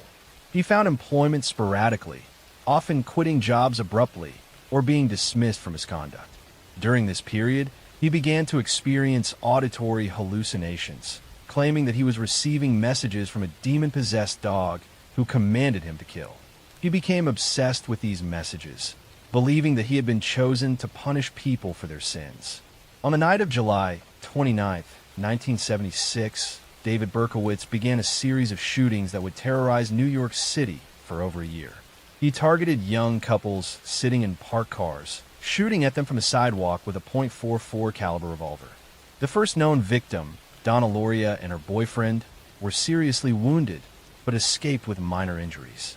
Over the following months, Berkowitz escalated his attacks, killing several victims and injuring others. His method was simple but terrifying. Approach couples in secluded areas at night, open fire, and flee without leaving an obvious trace. The city was gripped by fear. New York newspapers ran daily updates, and the police were under immense pressure to apprehend the shooter. Residents avoided going out at night. Parents warned teenagers about dating in secluded areas, and many people carried weapons for protection. The randomness of the attacks and the apparent invisibility of the killer created a climate of paranoia, with the public unsure when or where the next attack might occur. Berkowitz became increasingly bold, leaving letters for the police and newspapers that taunted investigators. In one such letter, he signed himself the Son of Sam, the name that would become infamous nationwide. These letters revealed his obsession with notoriety and his desire to control public perception of his crimes. The letters were filled with references to demonic possession, religious punishment, and personal justifications for his actions. Investigators eventually traced the shootings through a combination of witness reports, ballistic evidence, and careful analysis of Berkowitz's movements. On August 10, 1977, the investigation culminated in his capture. A uniformed police officer noticed Berkowitz's suspicious behavior while he was parking a car, and after questioning, Berkowitz confessed to the shootings. He provided details of his crimes, the locations of each attack, and explained his belief that he had been commanded by supernatural forces. David Berkowitz was tried in 1978 and pleaded guilty to 6 murders and several attempted murders. He was sentenced to 6 consecutive life sentences without the possibility of parole. In prison, he became a born-again Christian, expressing remorse for his actions and participating in religious study groups. Despite his confessions and rehabilitation efforts, the Son of Sam case left a permanent imprint on New York City, reshaping public consciousness about safety, the unpredictability of violent crime, and the media's role in creating fear and fascination around serial killers. The case also prompted changes in law enforcement tactics, particularly in response to public threats that spanned multiple jurisdictions. Berkowitz's combination of random attacks, media interaction, and psychological complexity made him one of the most studied criminals of the late 20th century. His life story, crimes, and eventual repentance remain a cautionary tale about the intersection of mental illness, obsession, and societal neglect. Next story. Edward Theodore Gain was born on August 27, 1906, in La Crosse, Wisconsin, the second of 2 children in a family shaped by strict religious beliefs and isolation. His father, George Gain, was a harsh, domineering man who struggled with alcohol and frequently criticized his children. His mother, Augusta, was intensely religious, fanatical in her beliefs, and instilled in Ed a deep fear of women, sex, and sin. She preached that all women, aside from herself, were inherently corrupt and destined for damnation. Augusta's obsessive control created an environment in which Ed grew up terrified, obedient, and socially withdrawn. From an early age, Ed was described as quiet, lonely, and withdrawn. He had minimal contact with other children, attending school only sporadically, and was frequently bullied for his strange behavior. He became fascinated with death and graveyards, often visiting the local cemetery alone. His mother's extreme teachings about sin and punishment instilled in him both guilt and fear, particularly around sexuality. After his father's death in 1940 and the death of his brother shortly thereafter, Ed was left alone with his mother. Her influence intensified as he became her primary companion. He obeyed her every demand and developed an unhealthy attachment, never forming friendships outside the home. After Augusta Gaines died in 1945, Ed was left isolated and unprepared to navigate normal social life. He became increasingly withdrawn, spending time scavenging in graveyards at night. His fascination with human remains grew into an obsession. He would dig up recently buried corpses, removing body parts and bringing them home. Over time, he began to commit murders to acquire human flesh directly, eliminating the uncertainty of grave robbing. Ed Gaines' first confirmed murder occurred in 1954 when he killed Mary Hogan, a local barmaid. He strangled her and later mutilated her body, keeping parts of it in his home. Over the next several years, he continued similar acts, often targeting elderly women resembling his mother in appearance. He would murder, dismember, and preserve their body parts, using them for personal rituals, clothing, or household items. His crimes remained undiscovered for years due to the rural isolation of his property and the infrequency of his public interactions. The horror of Gaines' activities came to light in 1957 after the disappearance of Bernice Wardens, a local hardware store owner. Police traced her last known movements to Gaines' property and discovered a series of grotesque and shocking items. In his home, investigators found human skulls, bones fashioned into household furniture, and preserved skin used to create masks, clothing, and decorations. The entire property was a scene of macabre obsession, reflecting both his meticulous planning and his psychological disturbance.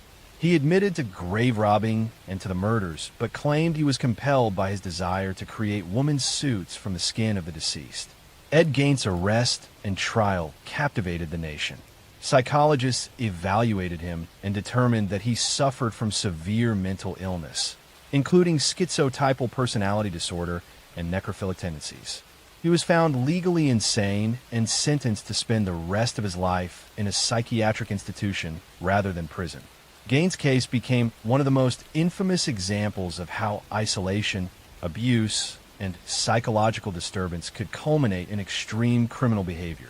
During his time in institutions, Gaines remained a figure of public fascination. His story influenced numerous books, films, and fictional characters, including Norman Bates in Psycho, Leatherface in the Texas Chainsaw Massacre, and Buffalo Bill in Silence of the Lambs. Despite the sensationalism, experts emphasize that Gaines' crimes were the product of an extraordinarily abnormal life, shaped by rigid religious indoctrination, childhood trauma, and profound isolation. Edward Gaines died on July 26, 1984, in a mental institution in Madison, Wisconsin. His legacy remains as a cautionary tale of how untreated psychological trauma, severe social isolation, and obsession can escalate into acts of extreme violence. The Gaines case also influenced forensic psychology and criminal profiling, highlighting the ways that abnormal behavior can escalate to homicide and macabre rituals when left unchecked. The quiet, rural life he led masked the depth of his pathology until his actions were uncovered, leaving a permanent mark on both American criminal history and popular culture. Gary Leon Ridgway was born on February 18, 1949, in Salt Lake City, Utah. He was the second of three sons in a working-class family. His father, Thomas Ridgway, worked as a bus driver, while his mother, Mary, was a retail sales clerk. The family lived a modest life, struggling financially at times, but always trying to maintain appearances of normalcy. From the outside, their household seemed unremarkable, yet within its walls lay tensions and patterns of dysfunction that would later be seen as critical to the making of a killer. As a child, Gary was shy and slow to develop academically. He struggled with reading comprehension and was held back in school more than once. Teachers noticed that he seemed detached, often staring off or failing to grasp lessons. His classmates sometimes mocked him for his lack of intelligence, and he grew up with a deep sense of inferiority. This sense of being less than others would stay with him for life, shaping the way he related to people. At home, the Ridgway family environment was strained. Gary's father often complained about sex workers, speaking of them with contempt. He frequently shared disturbing stories about encounters he had witnessed while driving his bus route near Seattle, where prostitution was common. At the same time, Gary's relationship with his mother was complicated. She was described as domineering, strict, and sometimes humiliating toward him. Gary later spoke of feeling confused by his mother's behavior, especially when she scolded him harshly even as she also cared for him physically in ways that left him with troubling, conflicted emotions. As Gary entered adolescence, he began to show troubling signs of suppressed rage. At the age of 16, in what would later be remembered as a shocking foreshadowing of his adult crimes, he lured a 6-year-old boy into the woods and stabbed him. The child survived, but the act revealed a dangerous side of Gary that no one around him truly recognized or understood at the time. It was brushed off as an isolated incident, and Gary moved forward with his life as though nothing had happened. After finishing high school, Gary joined the Navy. He was deployed to Vietnam, where he was exposed to the chaos of war and the widespread use of sex workers among soldiers. He contracted gonorrhea during his service, which filled him with a mixture of guilt and anger, emotions that later became tied to his view of women. When his military service ended, he returned to the United States and settled near Seattle. Gary Ridgway married young, taking a woman named Claudia Craig as his first wife in 1970. But their marriage was troubled from the beginning. He was jealous, controlling, and consumed by suspicions of infidelity. His fixation on sexual activity was overwhelming, and his expectations in the marriage were exhausting to his partner. They divorced within a year. He would marry more than once again, and in each relationship he displayed a disturbing pattern of obsession, control, and infidelity. On the surface, Ridgway lived a seemingly ordinary working-class life. He was employed as a painter at the Kenworth Truck Factory, where he remained for decades. His co-workers described him as quiet, sometimes odd, but generally reliable. He attended church regularly and sometimes read the Bible aloud at home.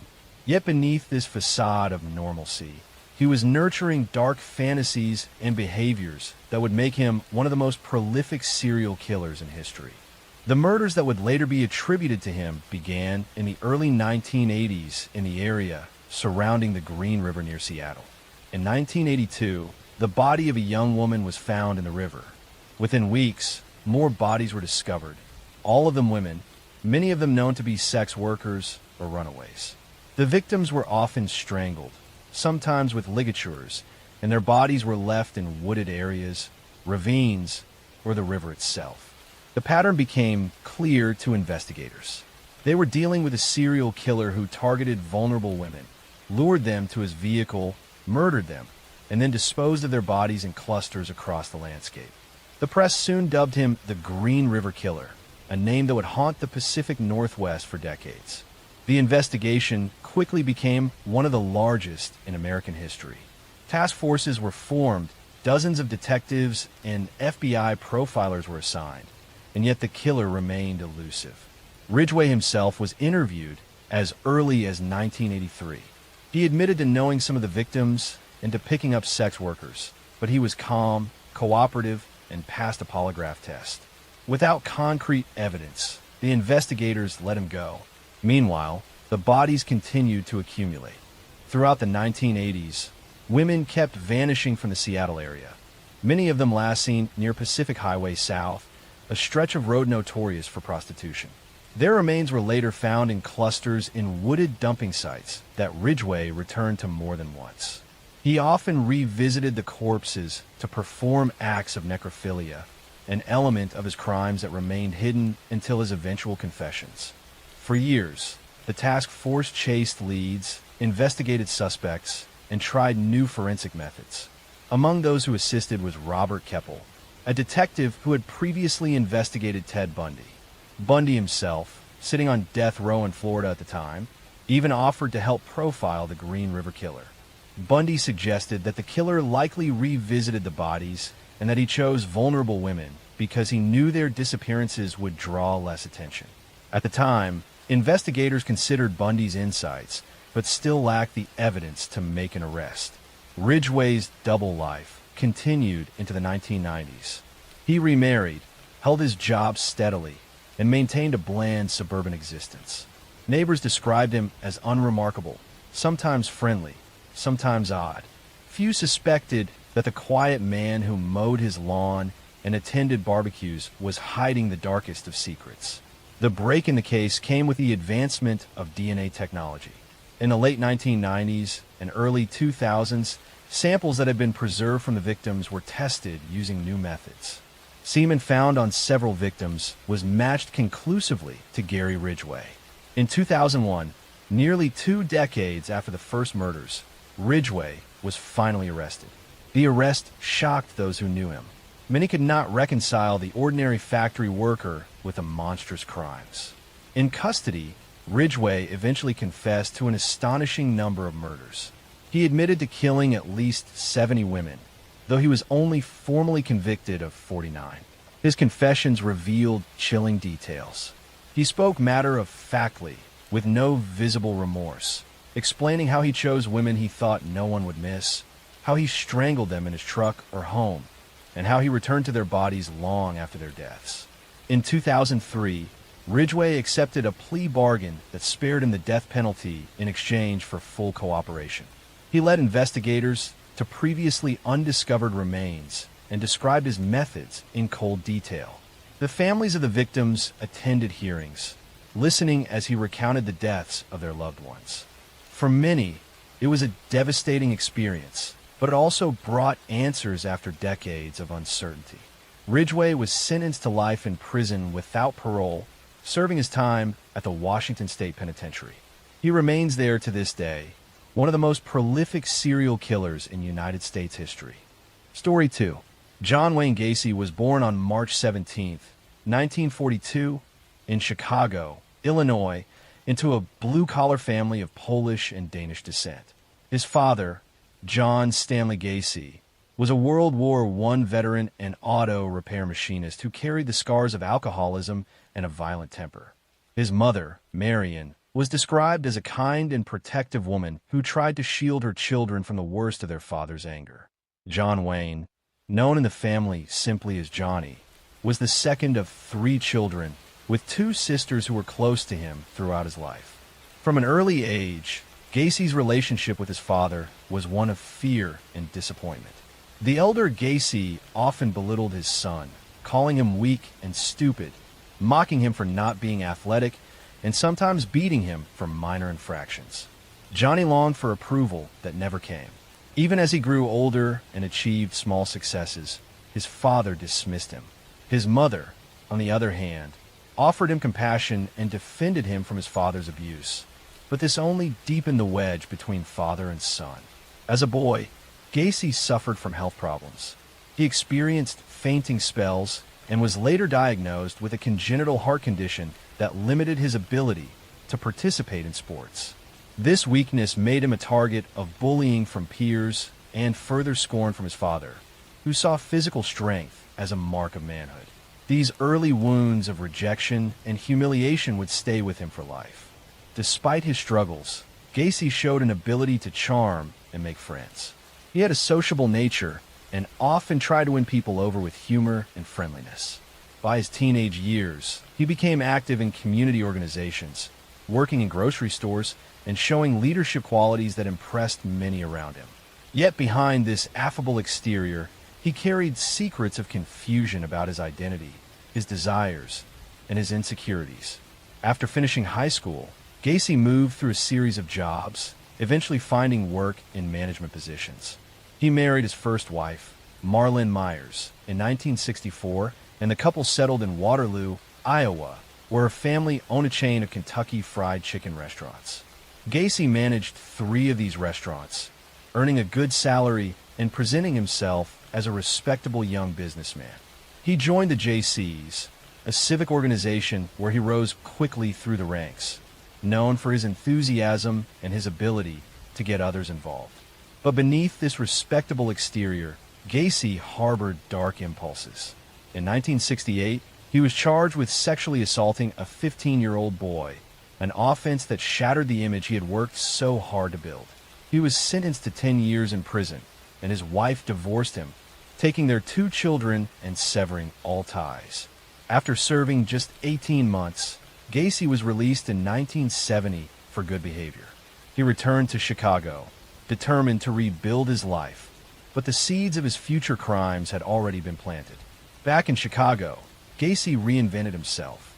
He started a successful construction business, PDM Contractors, which specialized in painting, decorating, and maintenance. He remarried, this time to a woman named Carol Hoff, a divorced mother with 2 daughters. They moved into a house on Summerdale Avenue in Norwood Park, a quiet suburban neighborhood. To his neighbors, Gacy appeared to be a model citizen. He hosted parties, often cooking elaborate meals, and became involved in local Democratic Party politics. One of Gacy's most unusual hobbies was performing as a clown. He created 2 characters, Pogo the Clown and Patches the Clown, sewing the costumes himself and painting his own face. He entertained children at hospitals, charity events, and parades, earning him the nickname the Killer Clown in later years. To those who saw him perform, he seemed harmless, even joyful. Yet this persona masked the terrifying reality of what was happening inside his home. Throughout the 1970s, young men and boys began disappearing in the Chicago area. Many of them were runaways, drifters, or youth-seeking work. Gacy often lured them with promises of construction jobs or money. Some he picked up hitchhiking, others he met at bus stations or on the street. Once inside his home, he would offer them alcohol or show them a trick involving handcuffs, claiming he could demonstrate how to escape. When they were restrained, he revealed his true intentions. He assaulted them, strangled them, and disposed of their bodies. The sheer number of victims is staggering. Over the years, Gacy murdered at least 33 young men and boys. He buried most of them in the crawl space beneath his house, layering the bodies in trenches that he dug himself. Others were disposed of in the nearby Des Plaines River. His ability to maintain his public image while committing these crimes is one of the most disturbing aspects of his story. Suspicion grew slowly. Some families of the missing reported seeing their sons last with Gacy, and rumors circulated. In 1978, the disappearance of 15-year-old Robert Piest became the turning point. Piest was last seen at a pharmacy where Gacy had offered him a job. When he failed to return home, his parents alerted the police, who quickly connected his disappearance to Gacy.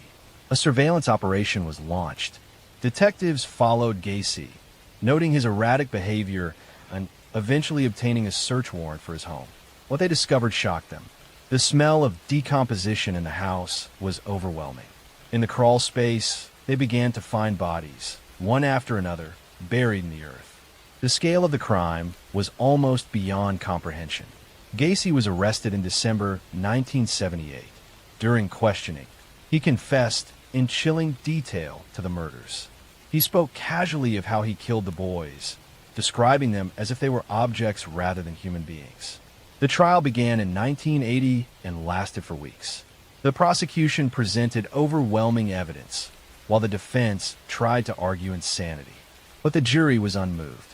Gacy was found guilty of 33 murders, the largest number attributed to one person in United States history at that time. He was sentenced to death. For years, he lived on death row at Menard Correctional Center, appealing his sentence and maintaining at times that he was innocent, at other times admitting to the crimes. He became a notorious figure, even creating paintings that were sold for high prices by collectors morbidly fascinated with him. On May 10th, 1994, John Wayne Gacy was executed by lethal injection. Crowds gathered outside the prison, some celebrating, others reflecting on the horror of his crimes. His last words were dismissive, showing no remorse for the lives he had taken. The legacy of John Wayne Gacy's crimes left a deep scar on the Chicago community and the families of his victims. His ability to live a double life, to be a businessman, a community volunteer, and a clown who entertained children, while at the same time burying dozens of bodies beneath his home, remains one of the most chilling examples of hidden evil. His case also led to greater awareness of the need for better investigations into missing persons, especially those from vulnerable groups. Story 3. The story of Peter Sutcliffe, later known to the world as the Yorkshire Ripper, begins in a quiet and ordinary setting. one that gave little hint of the darkness that would one day emerge. Born in Bingley, West Yorkshire, in 1946, Sutcliffe grew up in a working-class family in post-war England. His early life was marked by a somewhat withdrawn personality, a boy who seemed more comfortable in solitude than in crowds. Teachers and peers noticed that he was shy and sometimes awkward, but there was little outward sign of what was to come. The landscape of his childhood was one of smoky industrial towns, strict social structures, and families trying to rebuild their lives in the aftermath of war. As Sutcliffe grew older, those who knew him recalled a young man who seemed caught between the ordinary expectations of life and a deeper sense of disconnection. He worked various jobs, including in a factory and later as a truck driver, but he never seemed to settle. His relationships were strained, though he eventually married Sonia Surma in 1974, a woman who would remain by his side through much of the turmoil that was to follow. Their marriage was unusual, marked by long separations and a lack of intimacy, which only deepened Sutcliffe's sense of isolation. The crimes that would bring his name into infamy began in the mid-1970s.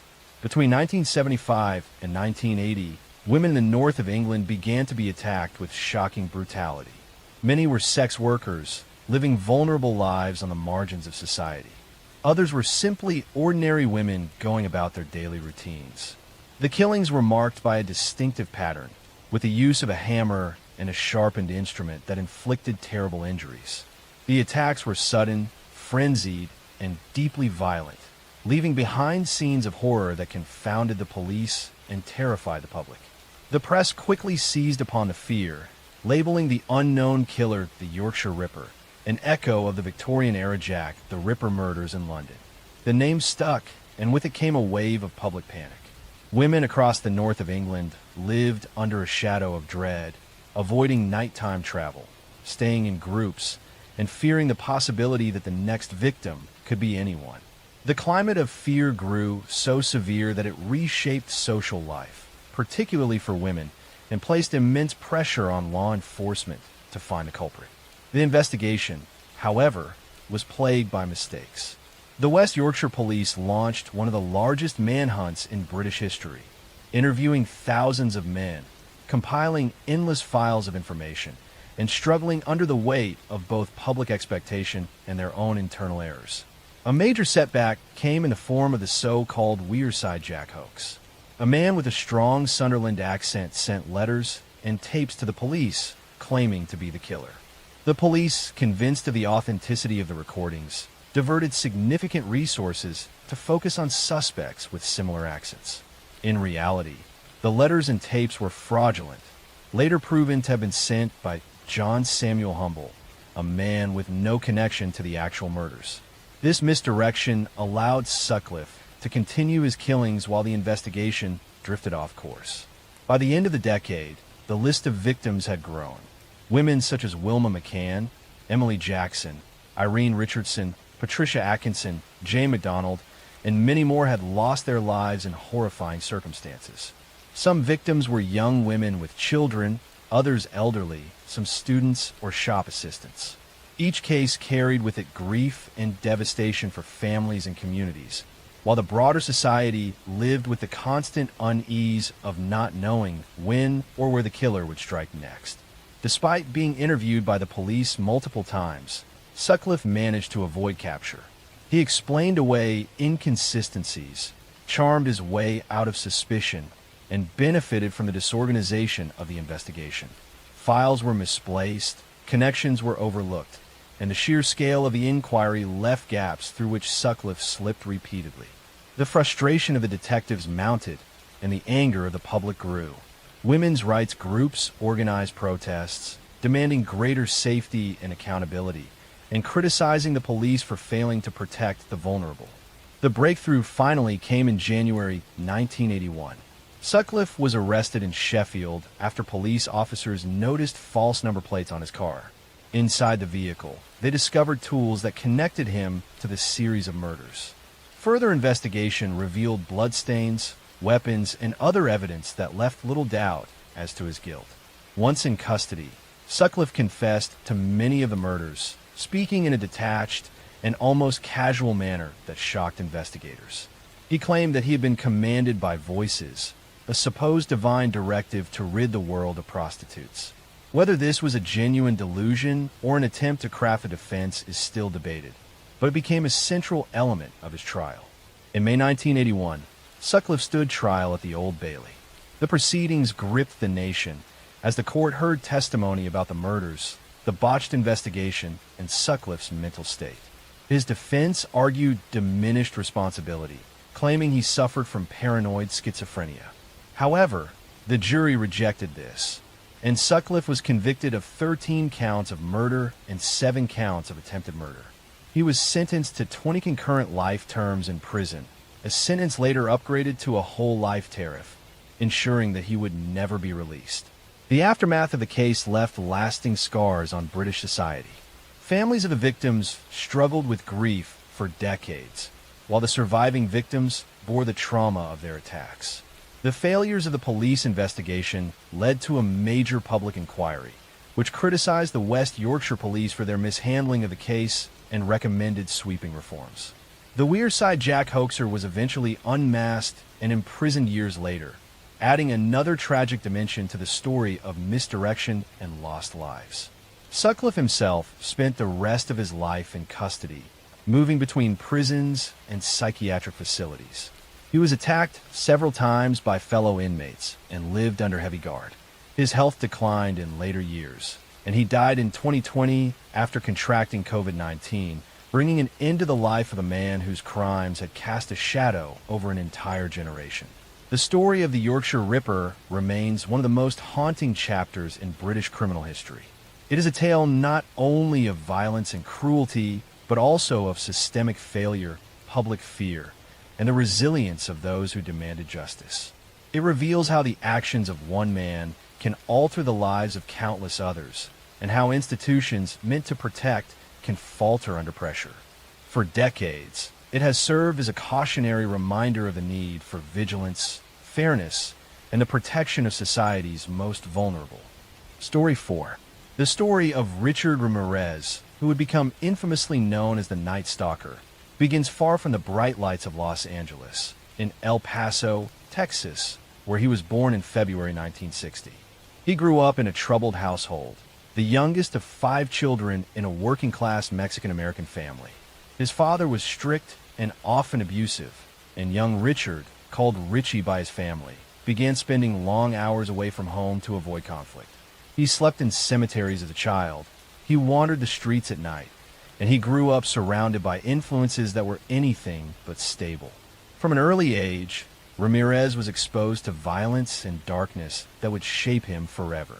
His older cousin, Miguel, was a Vietnam veteran who returned from the war with photographs of atrocities and stories of brutality. Miguel would show these images to the impressionable boy and brag about acts of violence he committed overseas. Even more horrifying, Miguel once shot his wife in front of Richard, an act of domestic murder that Ramirez witnessed firsthand as a teenager. This exposure to blood and death left a deep imprint. Ramirez's adolescence spiraled further into delinquency. He experimented with drugs, including LSD, and developed a fascination with Satanism, black magic, and horror. He idolized serial killers and murderers, studying their crimes as if they were role models. By his late teens, he was committing burglaries, drifting between jobs, and spending nights wandering city streets. Eventually, he left Texas for California, where the anonymity of Los Angeles provided the perfect landscape for his descent into crime. The wave of violence that earned him his place in history began in 1984. The first known murder linked to him was that of Jenny Vincow, a 79-year-old woman who was brutally attacked in her Los Angeles apartment. Her death bore the hallmarks of the savagery that would characterize many of his crimes: forced entry, overwhelming violence, and sexual assault. At first, the murder seemed isolated, but within months, the pattern grew. In 1985, Los Angeles was gripped by terror. Ramirez embarked on a spree of home invasions, murders, rapes, and assaults that appeared almost random in their targets. He attacked the young and the elderly, men and women, people of different races and backgrounds. No one felt safe because there was no clear profile of who might be next. He entered homes at night, often through unlocked windows or doors, and his victims woke to unspeakable violence. Some were shot, others stabbed, many bludgeoned. He left behind scenes of horror that investigators struggled to connect at first, but soon the public and police alike realized they were facing one of the most sadistic criminals in modern American history. Ramirez developed a ritualistic pattern. He used guns, knives, or blunt objects. He often assaulted women sexually, sometimes in front of their partners or children.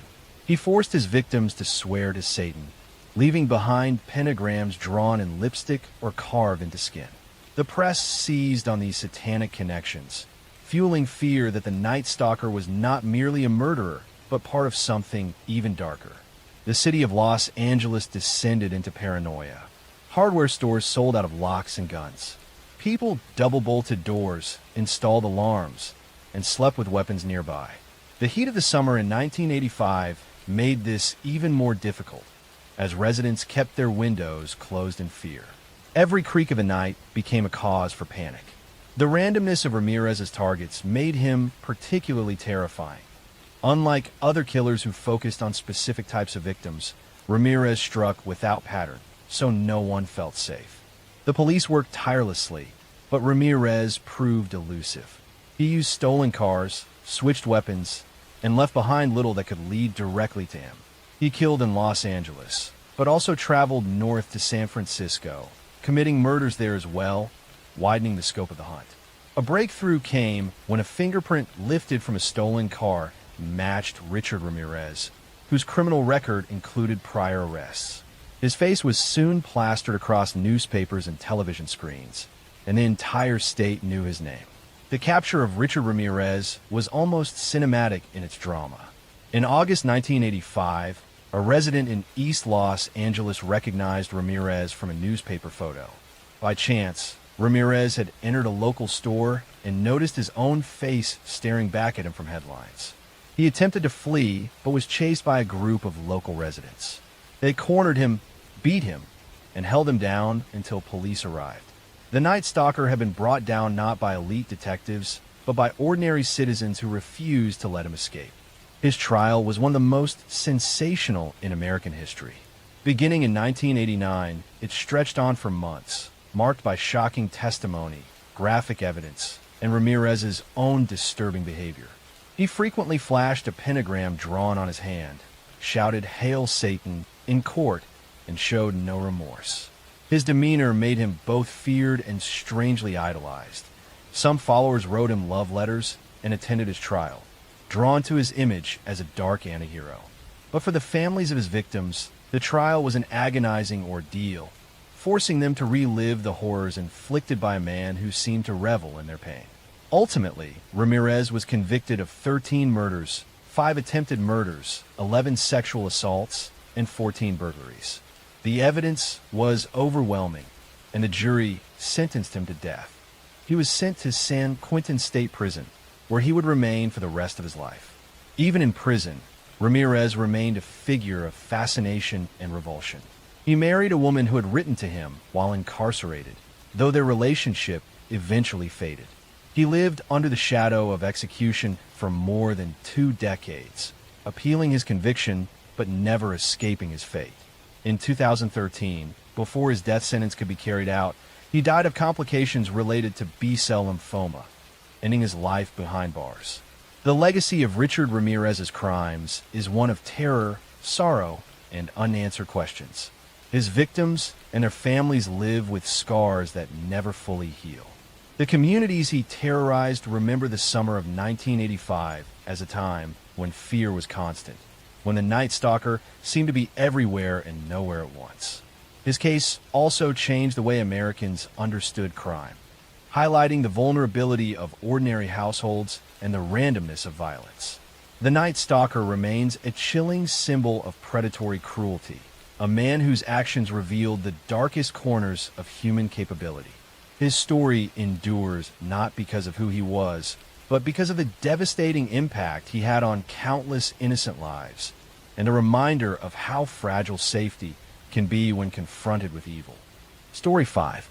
The story of Dennis Lynn Rader, who became known to the world as the BTK Killer, begins in the small city of Wichita, Kansas, a place that for many years felt far removed from the kind of horrors that would eventually unfold there. Dennis Rader was born in March of 1945 in the tiny community of Pittsburgh, Kansas, before his family eventually moved to Wichita. From the outside, he seemed to grow up in an ordinary Midwestern household, with both parents working hard to provide for their children. Yet even in his childhood, troubling patterns began to emerge. He later admitted that from a young age he experienced violent sexual fantasies, often imagining scenarios where he bound and controlled women. These fantasies never disappeared. Instead, they grew stronger as he matured, becoming the foundation for the crimes that would terrorize Kansas for decades. Rader graduated from high school in 1963 and spent a brief time in college before enlisting in the United States Air Force. He served from 1966 until 1970, and after returning to Kansas, he attempted to live what looked like an ordinary life. He married his wife Paula in 1971, settled down in the Wichita area, found steady work first in a meat packing plant and later with an outdoor supply company, and eventually became a compliance officer for the city of Park City, a suburb of Wichita. He was also active in his church congregation, even serving as president of the church council. To neighbors and colleagues, he seemed strict and somewhat odd, but far from dangerous. No one could have imagined the hidden life he was leading. The first known murders attributed to Rader occurred in January of 1974, when he entered the home of the Otero family in Wichita. Inside were Joseph and Julie Otero and two of their young children. What unfolded that morning was an act of unimaginable violence. Rader bound each member of the family with cords and methodically killed them one by one. The brutality of the Otero murders stunned Wichita and immediately led police to believe a highly dangerous individual was at large. Yet investigators had few leads. There were no suspects, no clear motive, and no connection between the victims and a possible killer. The Otero murders might have remained an isolated tragedy, but soon afterward Rader made it clear he wanted recognition. In October of 1970, a local newspaper received a letter from someone claiming responsibility. The letter described details of the crime scene that only the killer could know. Most chillingly, the writer signed the letter with the initials BTK, standing for bind, torture, kill. That phrase would become inseparable from the crimes and the identity of the man who committed them. Over the following years, Rader struck again. In April 1974, he killed Catherine Bright, a young woman he attacked in her home after following her. 2 years later, in March 1977, he murdered Shirley Vian, a mother whose children he locked in a bathroom while he carried out the crime. In December of that same year, he killed Nancy Fox, an attack he later called one of his most significant. Rader continued to taunt police and media through letters and poems, always signing them BTK. His communications revealed a desire for notoriety and control. He wanted to ensure his crimes would not be forgotten and that his name would instill fear. Despite the communications, investigators struggled to identify the killer. The crimes appeared carefully planned, and the letters revealed a disturbing intelligence. Task forces were formed, tips poured in, but the identity of BTK remained elusive. By the early 1980s, Rader seemed to go quiet. In reality, he had not stopped having violent fantasies, but he began spacing out his attacks, making them harder to connect. In April 1985, he murdered Maureen Hedge, a neighbor who lived just down the street from him. He later confessed to hiding her body in the church where he served as council president, posing her in different positions before disposing of her remains. In September 1986, he killed Vicki Wegerle, leaving behind her husband as the one to find her bound and strangled. At the time, police did not realize this crime was connected to BTK, and it was only later confirmed through DNA evidence. His final known murder occurred in January 1991, when he killed Dolores Davis, again abducting her from her home and leaving her body in a rural area outside Wichita. After that, Rader appeared to go dormant. For more than a decade, there were no known BTK murders, and many in Wichita began to believe the killer had either died or moved away. During this time, Rader continued living his outwardly normal life. He raised 2 children, maintained his job as a compliance officer where he enforced petty city codes with almost obsessive rigor, and remained active in his church. Those who knew him described him as strict, rule-bound, and somewhat controlling, but nothing that pointed to a secret double life as a serial killer. Then in 2004, more than 30 years after the first Otero murders, Wichita received a shock. BTK resurfaced.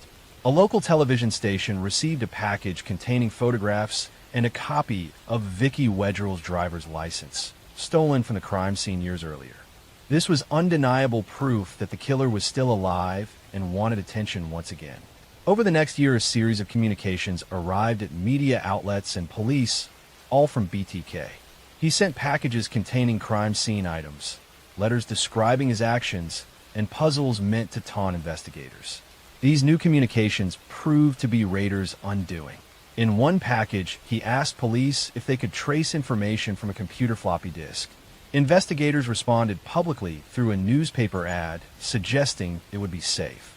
When Rader eventually sent a floppy disk, forensic analysis revealed metadata linking the document to Christ Lutheran Church and the name Dennis Rader. Investigators quickly confirmed that DNA taken from Rader's daughter matched evidence preserved from earlier crime scenes. On February 25, 2005, Dennis Rader was arrested near his home in Park City. The news stunned the community. This man who had lived among them for decades, enforcing local codes and serving as a church leader, was now unmasked as the BTK killer. During interrogations, Rader calmly confessed to the murders, describing them in chilling detail. He showed no remorse, instead speaking about them as projects he had planned and executed. Rader was charged with 10 counts of first-degree murder, though he hinted at more crimes that could not be conclusively proven. In court, he pleaded guilty, giving a long and detailed confession that described each murder step by step. His demeanor was cold and matter-of-fact, horrifying the families of victims who listened in the courtroom. In August 2005, Rader was sentenced to 10 consecutive life terms without possibility of parole. He was sent to the El Dorado Correctional Facility in Kansas, where he remains today. His case continues to be studied for the way he maintained a double life, the methods he used to communicate with the public and law enforcement, and the failures and eventual success of the investigation that captured him. The aftermath of the BTK case left lasting scars on Wichita. For decades, families had lived in fear, never knowing who among them might secretly be BTK. The revelation that he was an ordinary neighbor and community leader was almost as terrifying as the crimes themselves. Next story. The story of Eileen Wuornos begins not in the chaos of her crimes, but in the turbulence of her early childhood. She was born in February 1956 in Rochester, Michigan, to a teenage mother and a father who would never play a role in her life. Her father was a convicted child molester who ended up in prison, later taking his own life, and her mother abandoned Eileen and her brother when Eileen was only a toddler. The 2 children were left to the care of their grandparents, a home that was supposed to provide safety, but instead became another environment of instability and abuse. Eileen's grandfather was a violent man, and her grandmother struggled with alcoholism. From an early age, Eileen experienced neglect, violence, and exploitation. By the time she was 11 years old, she had already begun trading sexual favors for food, cigarettes, and small amounts of money, surviving in a world that offered her no protection. She became pregnant as a teenager after being assaulted, and her baby was given up for adoption. Soon after, she was expelled from her home, left to survive entirely on her own. Her teenage years unfolded on the margins of society. She hitchhiked across states, lived outdoors, and engaged in sex work to sustain herself. Eileen's life became a cycle of transient relationships, brushes with the law, and survival through whatever means she could find. She was arrested multiple times for theft, fraud, and disorderly conduct. The years hardened her, stripping away any sense of stability or belonging. By the late 1980s, Wuornos was living in Florida, still drifting and surviving as a sex worker along highways. It was there, beginning in 1989, that her violent crimes began. Unlike many serial killers who targeted specific groups for twisted psychological reasons, Wuornos's murders were bound up with her own life circumstances. She claimed she killed men who had picked her up for sex when they became violent or attempted to assault her. But prosecutors would later argue her crimes were calculated robberies, carried out under the guise of self-defense. Her first known victim was Richard Mallory, a 51-year-old man who picked her up along a Florida highway. In December 1989, his body was discovered abandoned in his car, shot multiple times. At first, the murder seemed like an isolated case, but over the next year, more bodies appeared. The victims were all men, found along roadsides or in wooded areas, killed with a gun, and often robbed of their belongings or vehicles. As the body count rose, eventually reaching 7 confirmed murders, fear spread through Central Florida. Police connected the killings by the consistent method and by witness descriptions of a woman seen with some of the victims shortly before their deaths. A key detail helped narrow the search. Wuornos and her lover, Tyria Moore, had crashed one of the victims' cars and fled the scene, leaving behind fingerprints. Those prints were traced back to Wuornos, already known to law enforcement for her long history of arrests. Investigators began a manhunt, but Wuornos was elusive, moving from cheap motels to bars, living in constant motion. In January 1991, police finally caught her at a biker bar in Daytona Beach. She was arrested without incident, though she maintained a tough and defiant demeanor. Her partner, Tyria Moore, became a crucial figure in the case. Pressured by investigators, Moore agreed to cooperate in exchange for immunity. She called Wuornos while under police surveillance, persuading her to confess to the killings. On tape, Wuornos admitted to several murders, repeating her claim that she acted in self-defense against violent clients. Her trial became a national spectacle. In 1992, she was tried for the murder of Richard Mallory, though evidence from other killings was also introduced. The jury heard not only about the crimes, but also about her troubled past, her years of abandonment and abuse. Yet prosecutors argued that her pattern of taking money, possessions, and cars from her victims showed her true motive. After only a short deliberation, the jury found her guilty of murder and she was sentenced to death. In the years that followed, Wuornos faced additional trials for the other murders, each ending in further convictions and death sentences. She became one of the rare women on death row in the United States. Her demeanor in court was unpredictable. At times, she appeared calm and resigned. At other times, she lashed out, shouting at the judge, jury, or prosecutors, declaring her hatred for society and her belief that everyone was against her.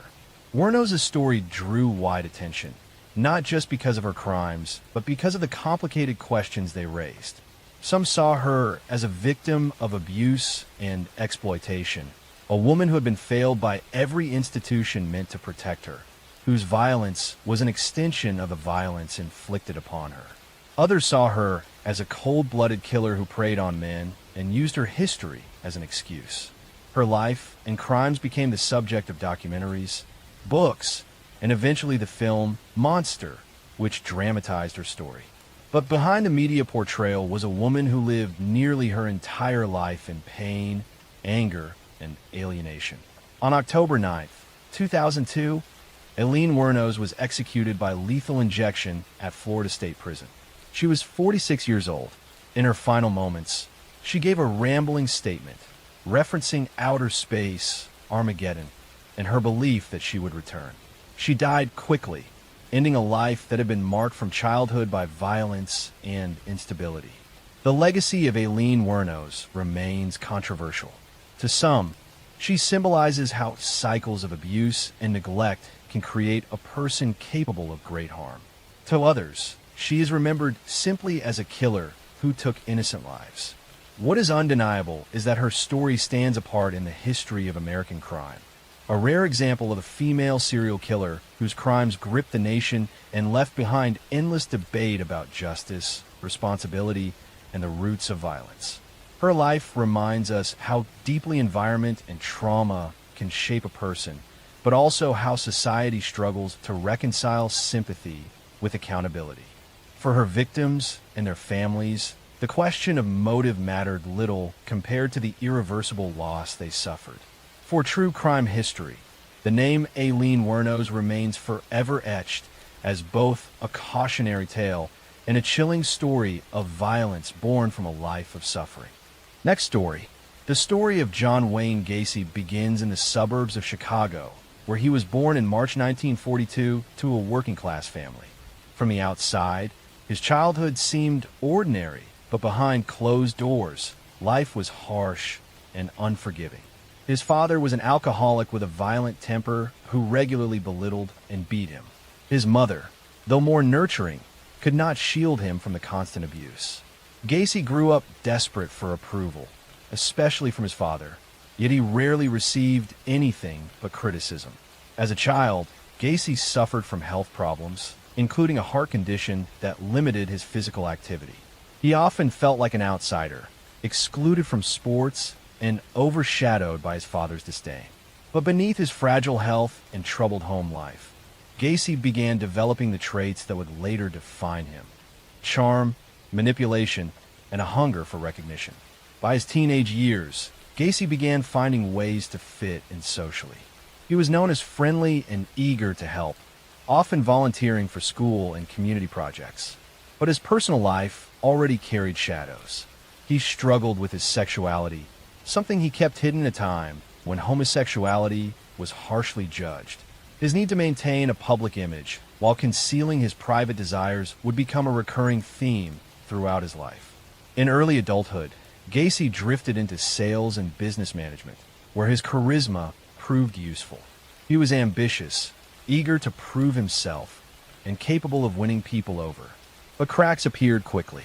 In the 1960s, after marrying and moving to Iowa, he was convicted of sexually assaulting a teenage boy. He served time in prison, where he earned a reputation as a model inmate, and was released after serving only a portion of his sentence. His wife divorced him during his incarceration, taking their children and leaving him to start over. When Gacy returned to Illinois, he reinvented himself. He became a contractor, starting his own business and employing local young men. He became active in Democratic Party politics, even posing for photographs with prominent politicians. He volunteered in the community, organizing parties and entertaining children while dressed as Pogo the Clown, a character he created. To neighbors and acquaintances, he seemed generous and dependable, a man who gave back to his community. But behind this mask, Gacy was living a double life of unimaginable horror. From 1972 to 1978, he lured dozens of young men and teenage boys to his home. Some were employees, others were hitchhikers or runaways, and some simply disappeared after meeting him. Once inside, Gacy used various ruses to trap his victims, including a so-called magic trick where he handcuffed them under the pretense of showing them an escape trick. What followed was torture, sexual assault, and murder. The scale of his crimes would not be fully understood until years later. Gacy disposed of many of his victims by burying them in the crawl space beneath his suburban home. When that space became overcrowded, he began discarding bodies in the Des Plaines River. For years, his murders went unnoticed, hidden by his outward image of respectability and civic involvement. Suspicion began to mount in 1978 after the disappearance of 15-year-old Robert Piest, who was last seen leaving work to meet Gacy about a potential job. When police investigated, they quickly connected Gacy to the boy's disappearance. A background check revealed his prior conviction for sexual assault, raising alarm. Detectives began surveillance on Gacy, following him around the clock. As they built their case, they gathered witness statements and evidence linking him to other missing young men. The pressure mounted, and Gacy, increasingly paranoid, began drinking heavily and confiding strange things to friends. In December 1978, police executed a search warrant at Gacy's home. What they found was overwhelming. Beneath the house, investigators uncovered a gruesome burial ground. One body after another was exhumed, eventually totaling 29 victims buried on his property, with additional bodies recovered from the nearby river. The revelations shocked the nation. Gacy, The man who had dressed as a clown for children's parties and mingled with politicians was now revealed as one of America's most prolific serial killers. The contrast between his public persona and his hidden crimes made the case unforgettable. Gacy was arrested and charged with multiple counts of murder. His trial began in 1980 and quickly became a media sensation. Prosecutors presented overwhelming evidence, including confessions Gacy had made during interrogation and the remains of victims discovered in his crawl space. The defense attempted to argue that Gacy was insane, claiming he had multiple personalities and that one of them, not the man himself, had committed the murders. The jury was not convinced. After a short deliberation, Gacy was found guilty of 33 counts of murder, one of the highest confirmed victim counts for a single killer in the United States. He was sentenced to death. For more than a decade, Gacy remained on death row, filing appeals and granting interviews. In these interviews, he alternated between admitting guilt, denying involvement, and even blaming others. He painted himself as a scapegoat, a victim of lies, despite the overwhelming evidence against him. On May 10, 1994, Gacy was executed by lethal injection. His final meal consisted of fried chicken, shrimp, and strawberries, and his final words were defiant, a reflection of the arrogance that had marked much of his life. The legacy of John Wayne Gacy is one of horror and betrayal. He was a man who hid his darkest crimes behind the painted smile of a clown, deceiving his community while committing acts of unspeakable violence. His case forced Americans to confront the uncomfortable truth that evil can lurk behind the most ordinary of facades, that a man who entertains children can also be capable of burying their peers beneath his own home. The Gacy murders remain a landmark case in American criminal history, a chilling reminder of how deception and cruelty can coexist within one person. For the families of his victims, the story is not about the bizarre details of his double life, but about the young lives cut short and the years of pain that followed. Even today, the name John Wayne Gacy evokes both fear and fascination, a symbol of hidden darkness and the limits of trust. His crawl space became a graveyard, his home a house of horrors, and his name one of the most infamous in the history of crime. Next story. The story of Richard Ramirez begins on February 29, 1960, in El Paso, Texas. He was the youngest of 5 children in a working-class Mexican-American family. From early childhood, Ramirez's life was scarred by violence and instability. His father, a former police officer in Mexico turned laborer in the United States, had a harsh temper. He frequently lashed out at his children, instilling fear rather than guidance. Richard was different from the start, prone to seizures and suffering from head injuries after repeated blows to the head. He struggled in school and became withdrawn. As a boy, he often slept in cemeteries to escape his father's wrath, finding comfort in the stillness of the night.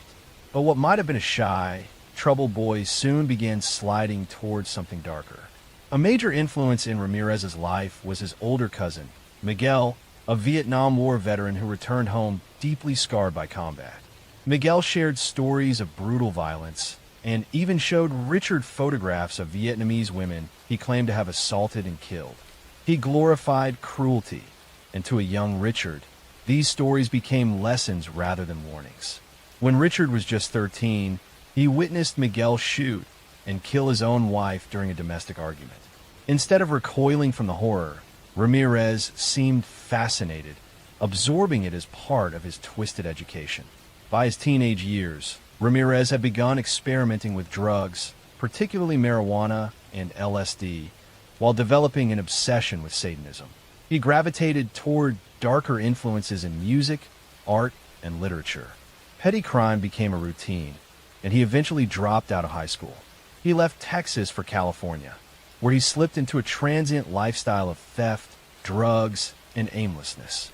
But behind the theft and wandering, a darker compulsion was growing, a drive for violence and domination. In 1984, Ramirez began what would become one of the most terrifying crime sprees in American history. His first known murder occurred that June, when he attacked a 79-year-old woman in her apartment, stabbing her repeatedly. Soon, his crimes escalated. Unlike many killers who targeted a specific type of victim, Ramirez attacked randomly. His victims included men, women, and children, ranging from young girls to elderly couples. He would break into homes at night, assault his victims, commit sexual violence, and often kill them with knives or guns. The randomness of his crimes made him uniquely terrifying. No neighborhood felt safe. Families locked their doors, bolted their windows, and slept in fear. The press began calling him the Night Stalker, a name that stuck and magnified the sense of dread.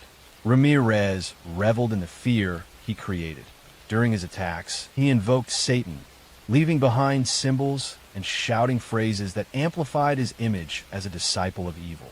He often forced his victims to swear loyalty to Satan or mock their faith.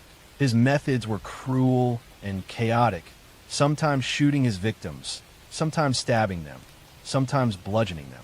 Survivors described him as tall, thin, with rotting teeth, smelling of decay, and having eyes that radiated menace. By the summer of 1985, California was in a panic. Ramirez's attacks stretched across Los Angeles and later into the San Francisco Bay Area. Communities set up neighborhood watches, police patrols increased, and gun sales soared. The randomness of his crimes left investigators scrambling. But Ramirez made mistakes. He left fingerprints, shoe prints, and eyewitness descriptions. A stolen car he abandoned eventually gave police the evidence they needed. In August 1985, his fingerprint was matched to a prior arrest record, and his identity was released to the public. His mugshot was printed on the front pages of newspapers across California. Only days later, Ramirez walked into a convenience store in East Los Angeles and realized that everyone around him recognized his face. Panicked, he tried to steal a car and escape, but the local community chased him down. In a dramatic moment of street justice, a mob of citizens beat and restrained him until police arrived. The reign of the Night Stalker had ended, not at the hands of detectives, but by ordinary people who refused to let him escape. Ramirez was put on trial in 1989 for 13 murders, as well as charges of attempted murder, sexual assault, and burglary. The trial was a media circus, drawing massive crowds. Ramirez appeared in court with long hair, dark sunglasses, and a pentagram drawn on his hand, shouting, "Hail Satan." His behavior shocked many, reinforcing the image of a man who embraced evil as an identity. The trial dragged on for years due to its complexity and the number of charges. Survivors and families of victims gave heart-wrenching testimony. Forensic evidence tied Ramirez directly to multiple crimes. Despite his lawyer's attempts, the jury found him guilty on all major counts. On September 20th, 1989, Richard Ramirez was sentenced to death. Upon hearing the sentence, he sneered and told the court that death was nothing compared to the forces he served, declaring that the real terror would come later.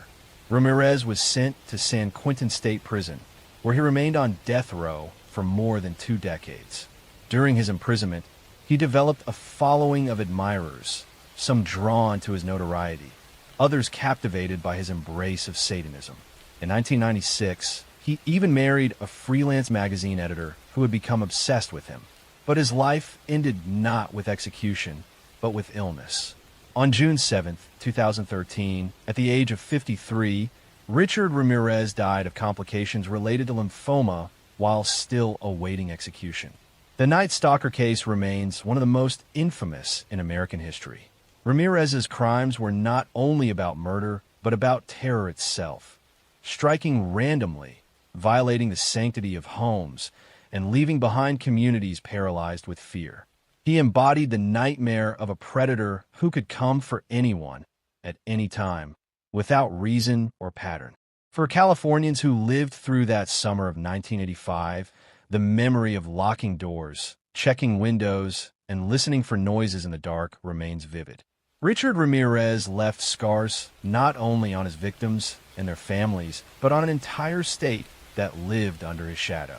His name has since become synonymous with pure, predatory evil. The case of Jeffrey Dahmer remains one of the darkest chapters in modern crime history. Born in May 1960 in Milwaukee, Wisconsin, Jeffrey grew up in a home that was outwardly normal but internally fractured. His father, Lionel, was a research chemist, and his mother, Joyce, battled her own struggles with mental health. From a young age, Jeffrey displayed signs of detachment from those around him. He was shy, withdrawn, and often preferred to be alone. What stood out to those who later reflected on his youth was a fascination with the dead and with animals in particular. Jeffrey would collect roadkill, study the bodies, and experiment with their bones. At the time, these habits were dismissed as odd, but not alarming enough to demand intervention. As Jeffrey entered his teenage years, his isolation deepened. Alcohol became his companion. He began drinking heavily, even during school hours, hiding liquor in the folds of his clothing or stashing it in lockers. His classmates sometimes laughed about it, but his drinking was a symptom of a deeper emptiness that was consuming him. He felt disconnected from people. At the same time, Jeffrey was beginning to struggle with his own sexual identity, and he later admitted that his urges were mixed with fantasies of control and domination. The pivotal moment that marked his first descent into murder came in June 1978, shortly after his high school graduation. His parents had separated, and Jeffrey was left alone in the family home. One evening, he picked up a hitchhiker named Stephen Hicks. Stephen was a young man heading to a rock concert, and he accepted Jeffrey's invitation to stop at the house for some drinks. At first, the atmosphere was friendly, but as the night wore on, Jeffrey realized that Stephen wanted to leave. Panic and desperation filled him because Jeffrey did not want to be alone again. He struck Stephen with a dumbbell and strangled him. This was the first murder. Afterward, Jeffrey dismembered the body and disposed of it in the woods behind the house. This act haunted him, but it also awakened something inside him that he would later admit he could not control. In the years that followed, Jeffrey tried to appear normal. He briefly attended Ohio State University, but dropped out after only a few months. His drinking worsened, and his father forced him to enlist in the Army in 1979. Jeffrey trained as a medic in Germany. While stationed overseas, he continued to drink excessively. Some later reports suggested that he may have assaulted fellow soldiers, though these cases were never pursued in detail at the time. By 1981, he was discharged for his inability to function. With no stable direction, Jeffrey drifted between relatives and odd jobs. By the late 1980s, his impulses returned stronger. Living in Milwaukee in a small apartment, Jeffrey began frequenting gay bars and bathhouses. At first, he sought companionship, but his fear of abandonment twisted these encounters. He started drugging men to keep them unconscious during their encounters. Eventually, this progressed into murder once again. In 1987, he killed Stephen Twomey in a hotel room after a night of drinking. Jeffrey later claimed he awoke to find Stephen dead without memory of killing him, but this pattern of blackout, followed by violence, would repeat. Over the next 4 years, Dahmer embarked on a spree that would claim 16 more lives. His method was chillingly systematic. He lured young men and boys, often from marginalized communities, with promises of money or photographs. Once inside his apartment, he drugged them, strangled them, and kept their bodies for days. In some cases, he performed disturbing rituals of dismemberment and cannibalism. He kept skulls and body parts as trophies, storing them in his refrigerator in a blue barrel filled with acid. His obsession was not only with killing, but with creating a permanent companion who could never leave him.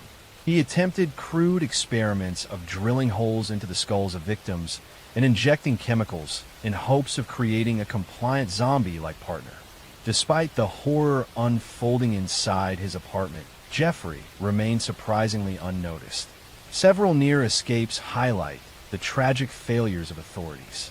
One of the most striking occurred in May 1991 when a 14-year-old boy named Konarak, sent the sum phone, managed to flee Jeffrey's apartment drugged and bleeding.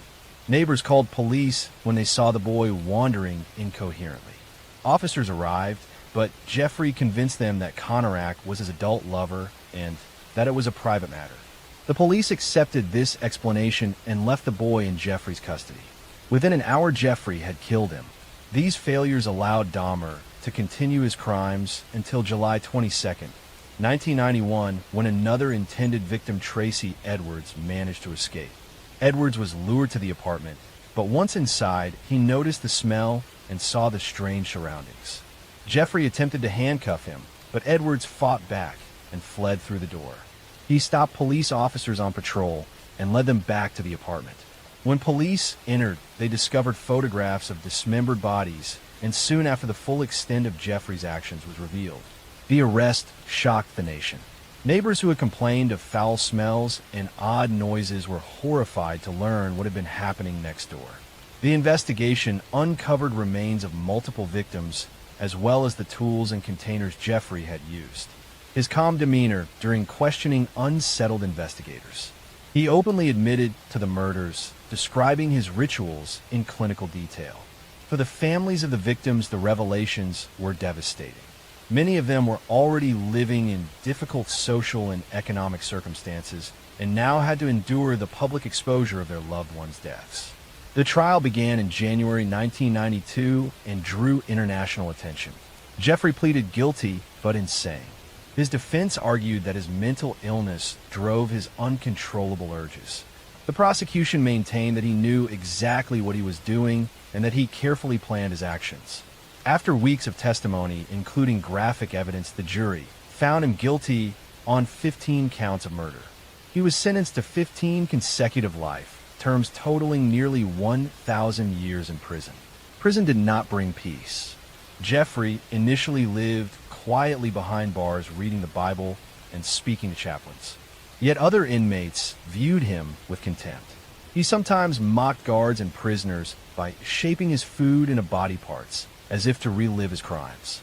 On November 28, 1994, Dahmer was attacked by a fellow inmate, Christopher Scarver. Scarver beat him to death in the prison bathroom. For many families, this ending felt like a final chapter, though it could never erase the pain. The legacy of Jeffrey Dahmer continues to stir debates about mental illness policing and the vulnerability of marginalized groups. His crimes revealed systemic failures in law enforcement, who dismissed the concerns of neighbors and ignored the pleas of victims. It showed how predators can hide in plain sight, while institutions fail to protect those most at risk. Documentaries and books continue to analyze the case, but beyond the sensationalism lies the human cost. 17 lives were lost, each with families who still mourn. Story 2. Ted Bundy remains a name etched into the darkest pages of criminal history. Born in November 1946 in Burlington, Vermont, Theodore Robert Bundy grew up in an environment of secrets. His mother, Eleanor, raised him with the support of her strict parents. For a time, Ted believed his grandparents were his parents and his mother was his sister. The truth of his parentage remained confusing, and he grew up with an undercurrent of instability. Despite this, outwardly, he appeared intelligent, polite, and even charming. As a young boy, Bundy displayed early signs of detachment and fascination with control. Neighbors recalled that he sometimes placed knives around his aunt as she slept. He also developed a habit of peeping into windows and stealing items from homes. Still, these warning signs went largely unnoticed. He was a good student and seemed socially adept. Teachers saw him as quiet and well-mannered.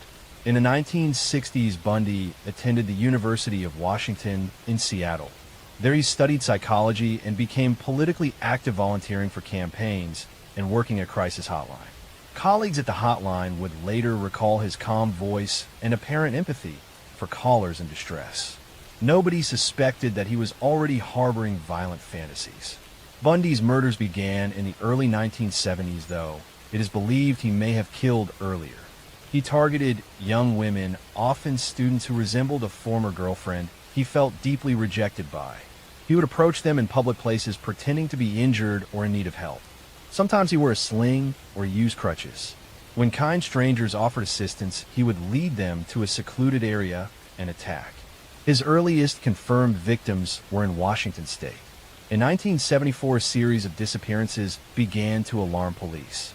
Women vanished from college campuses, leaving little trace. One of the first was Linda and Healy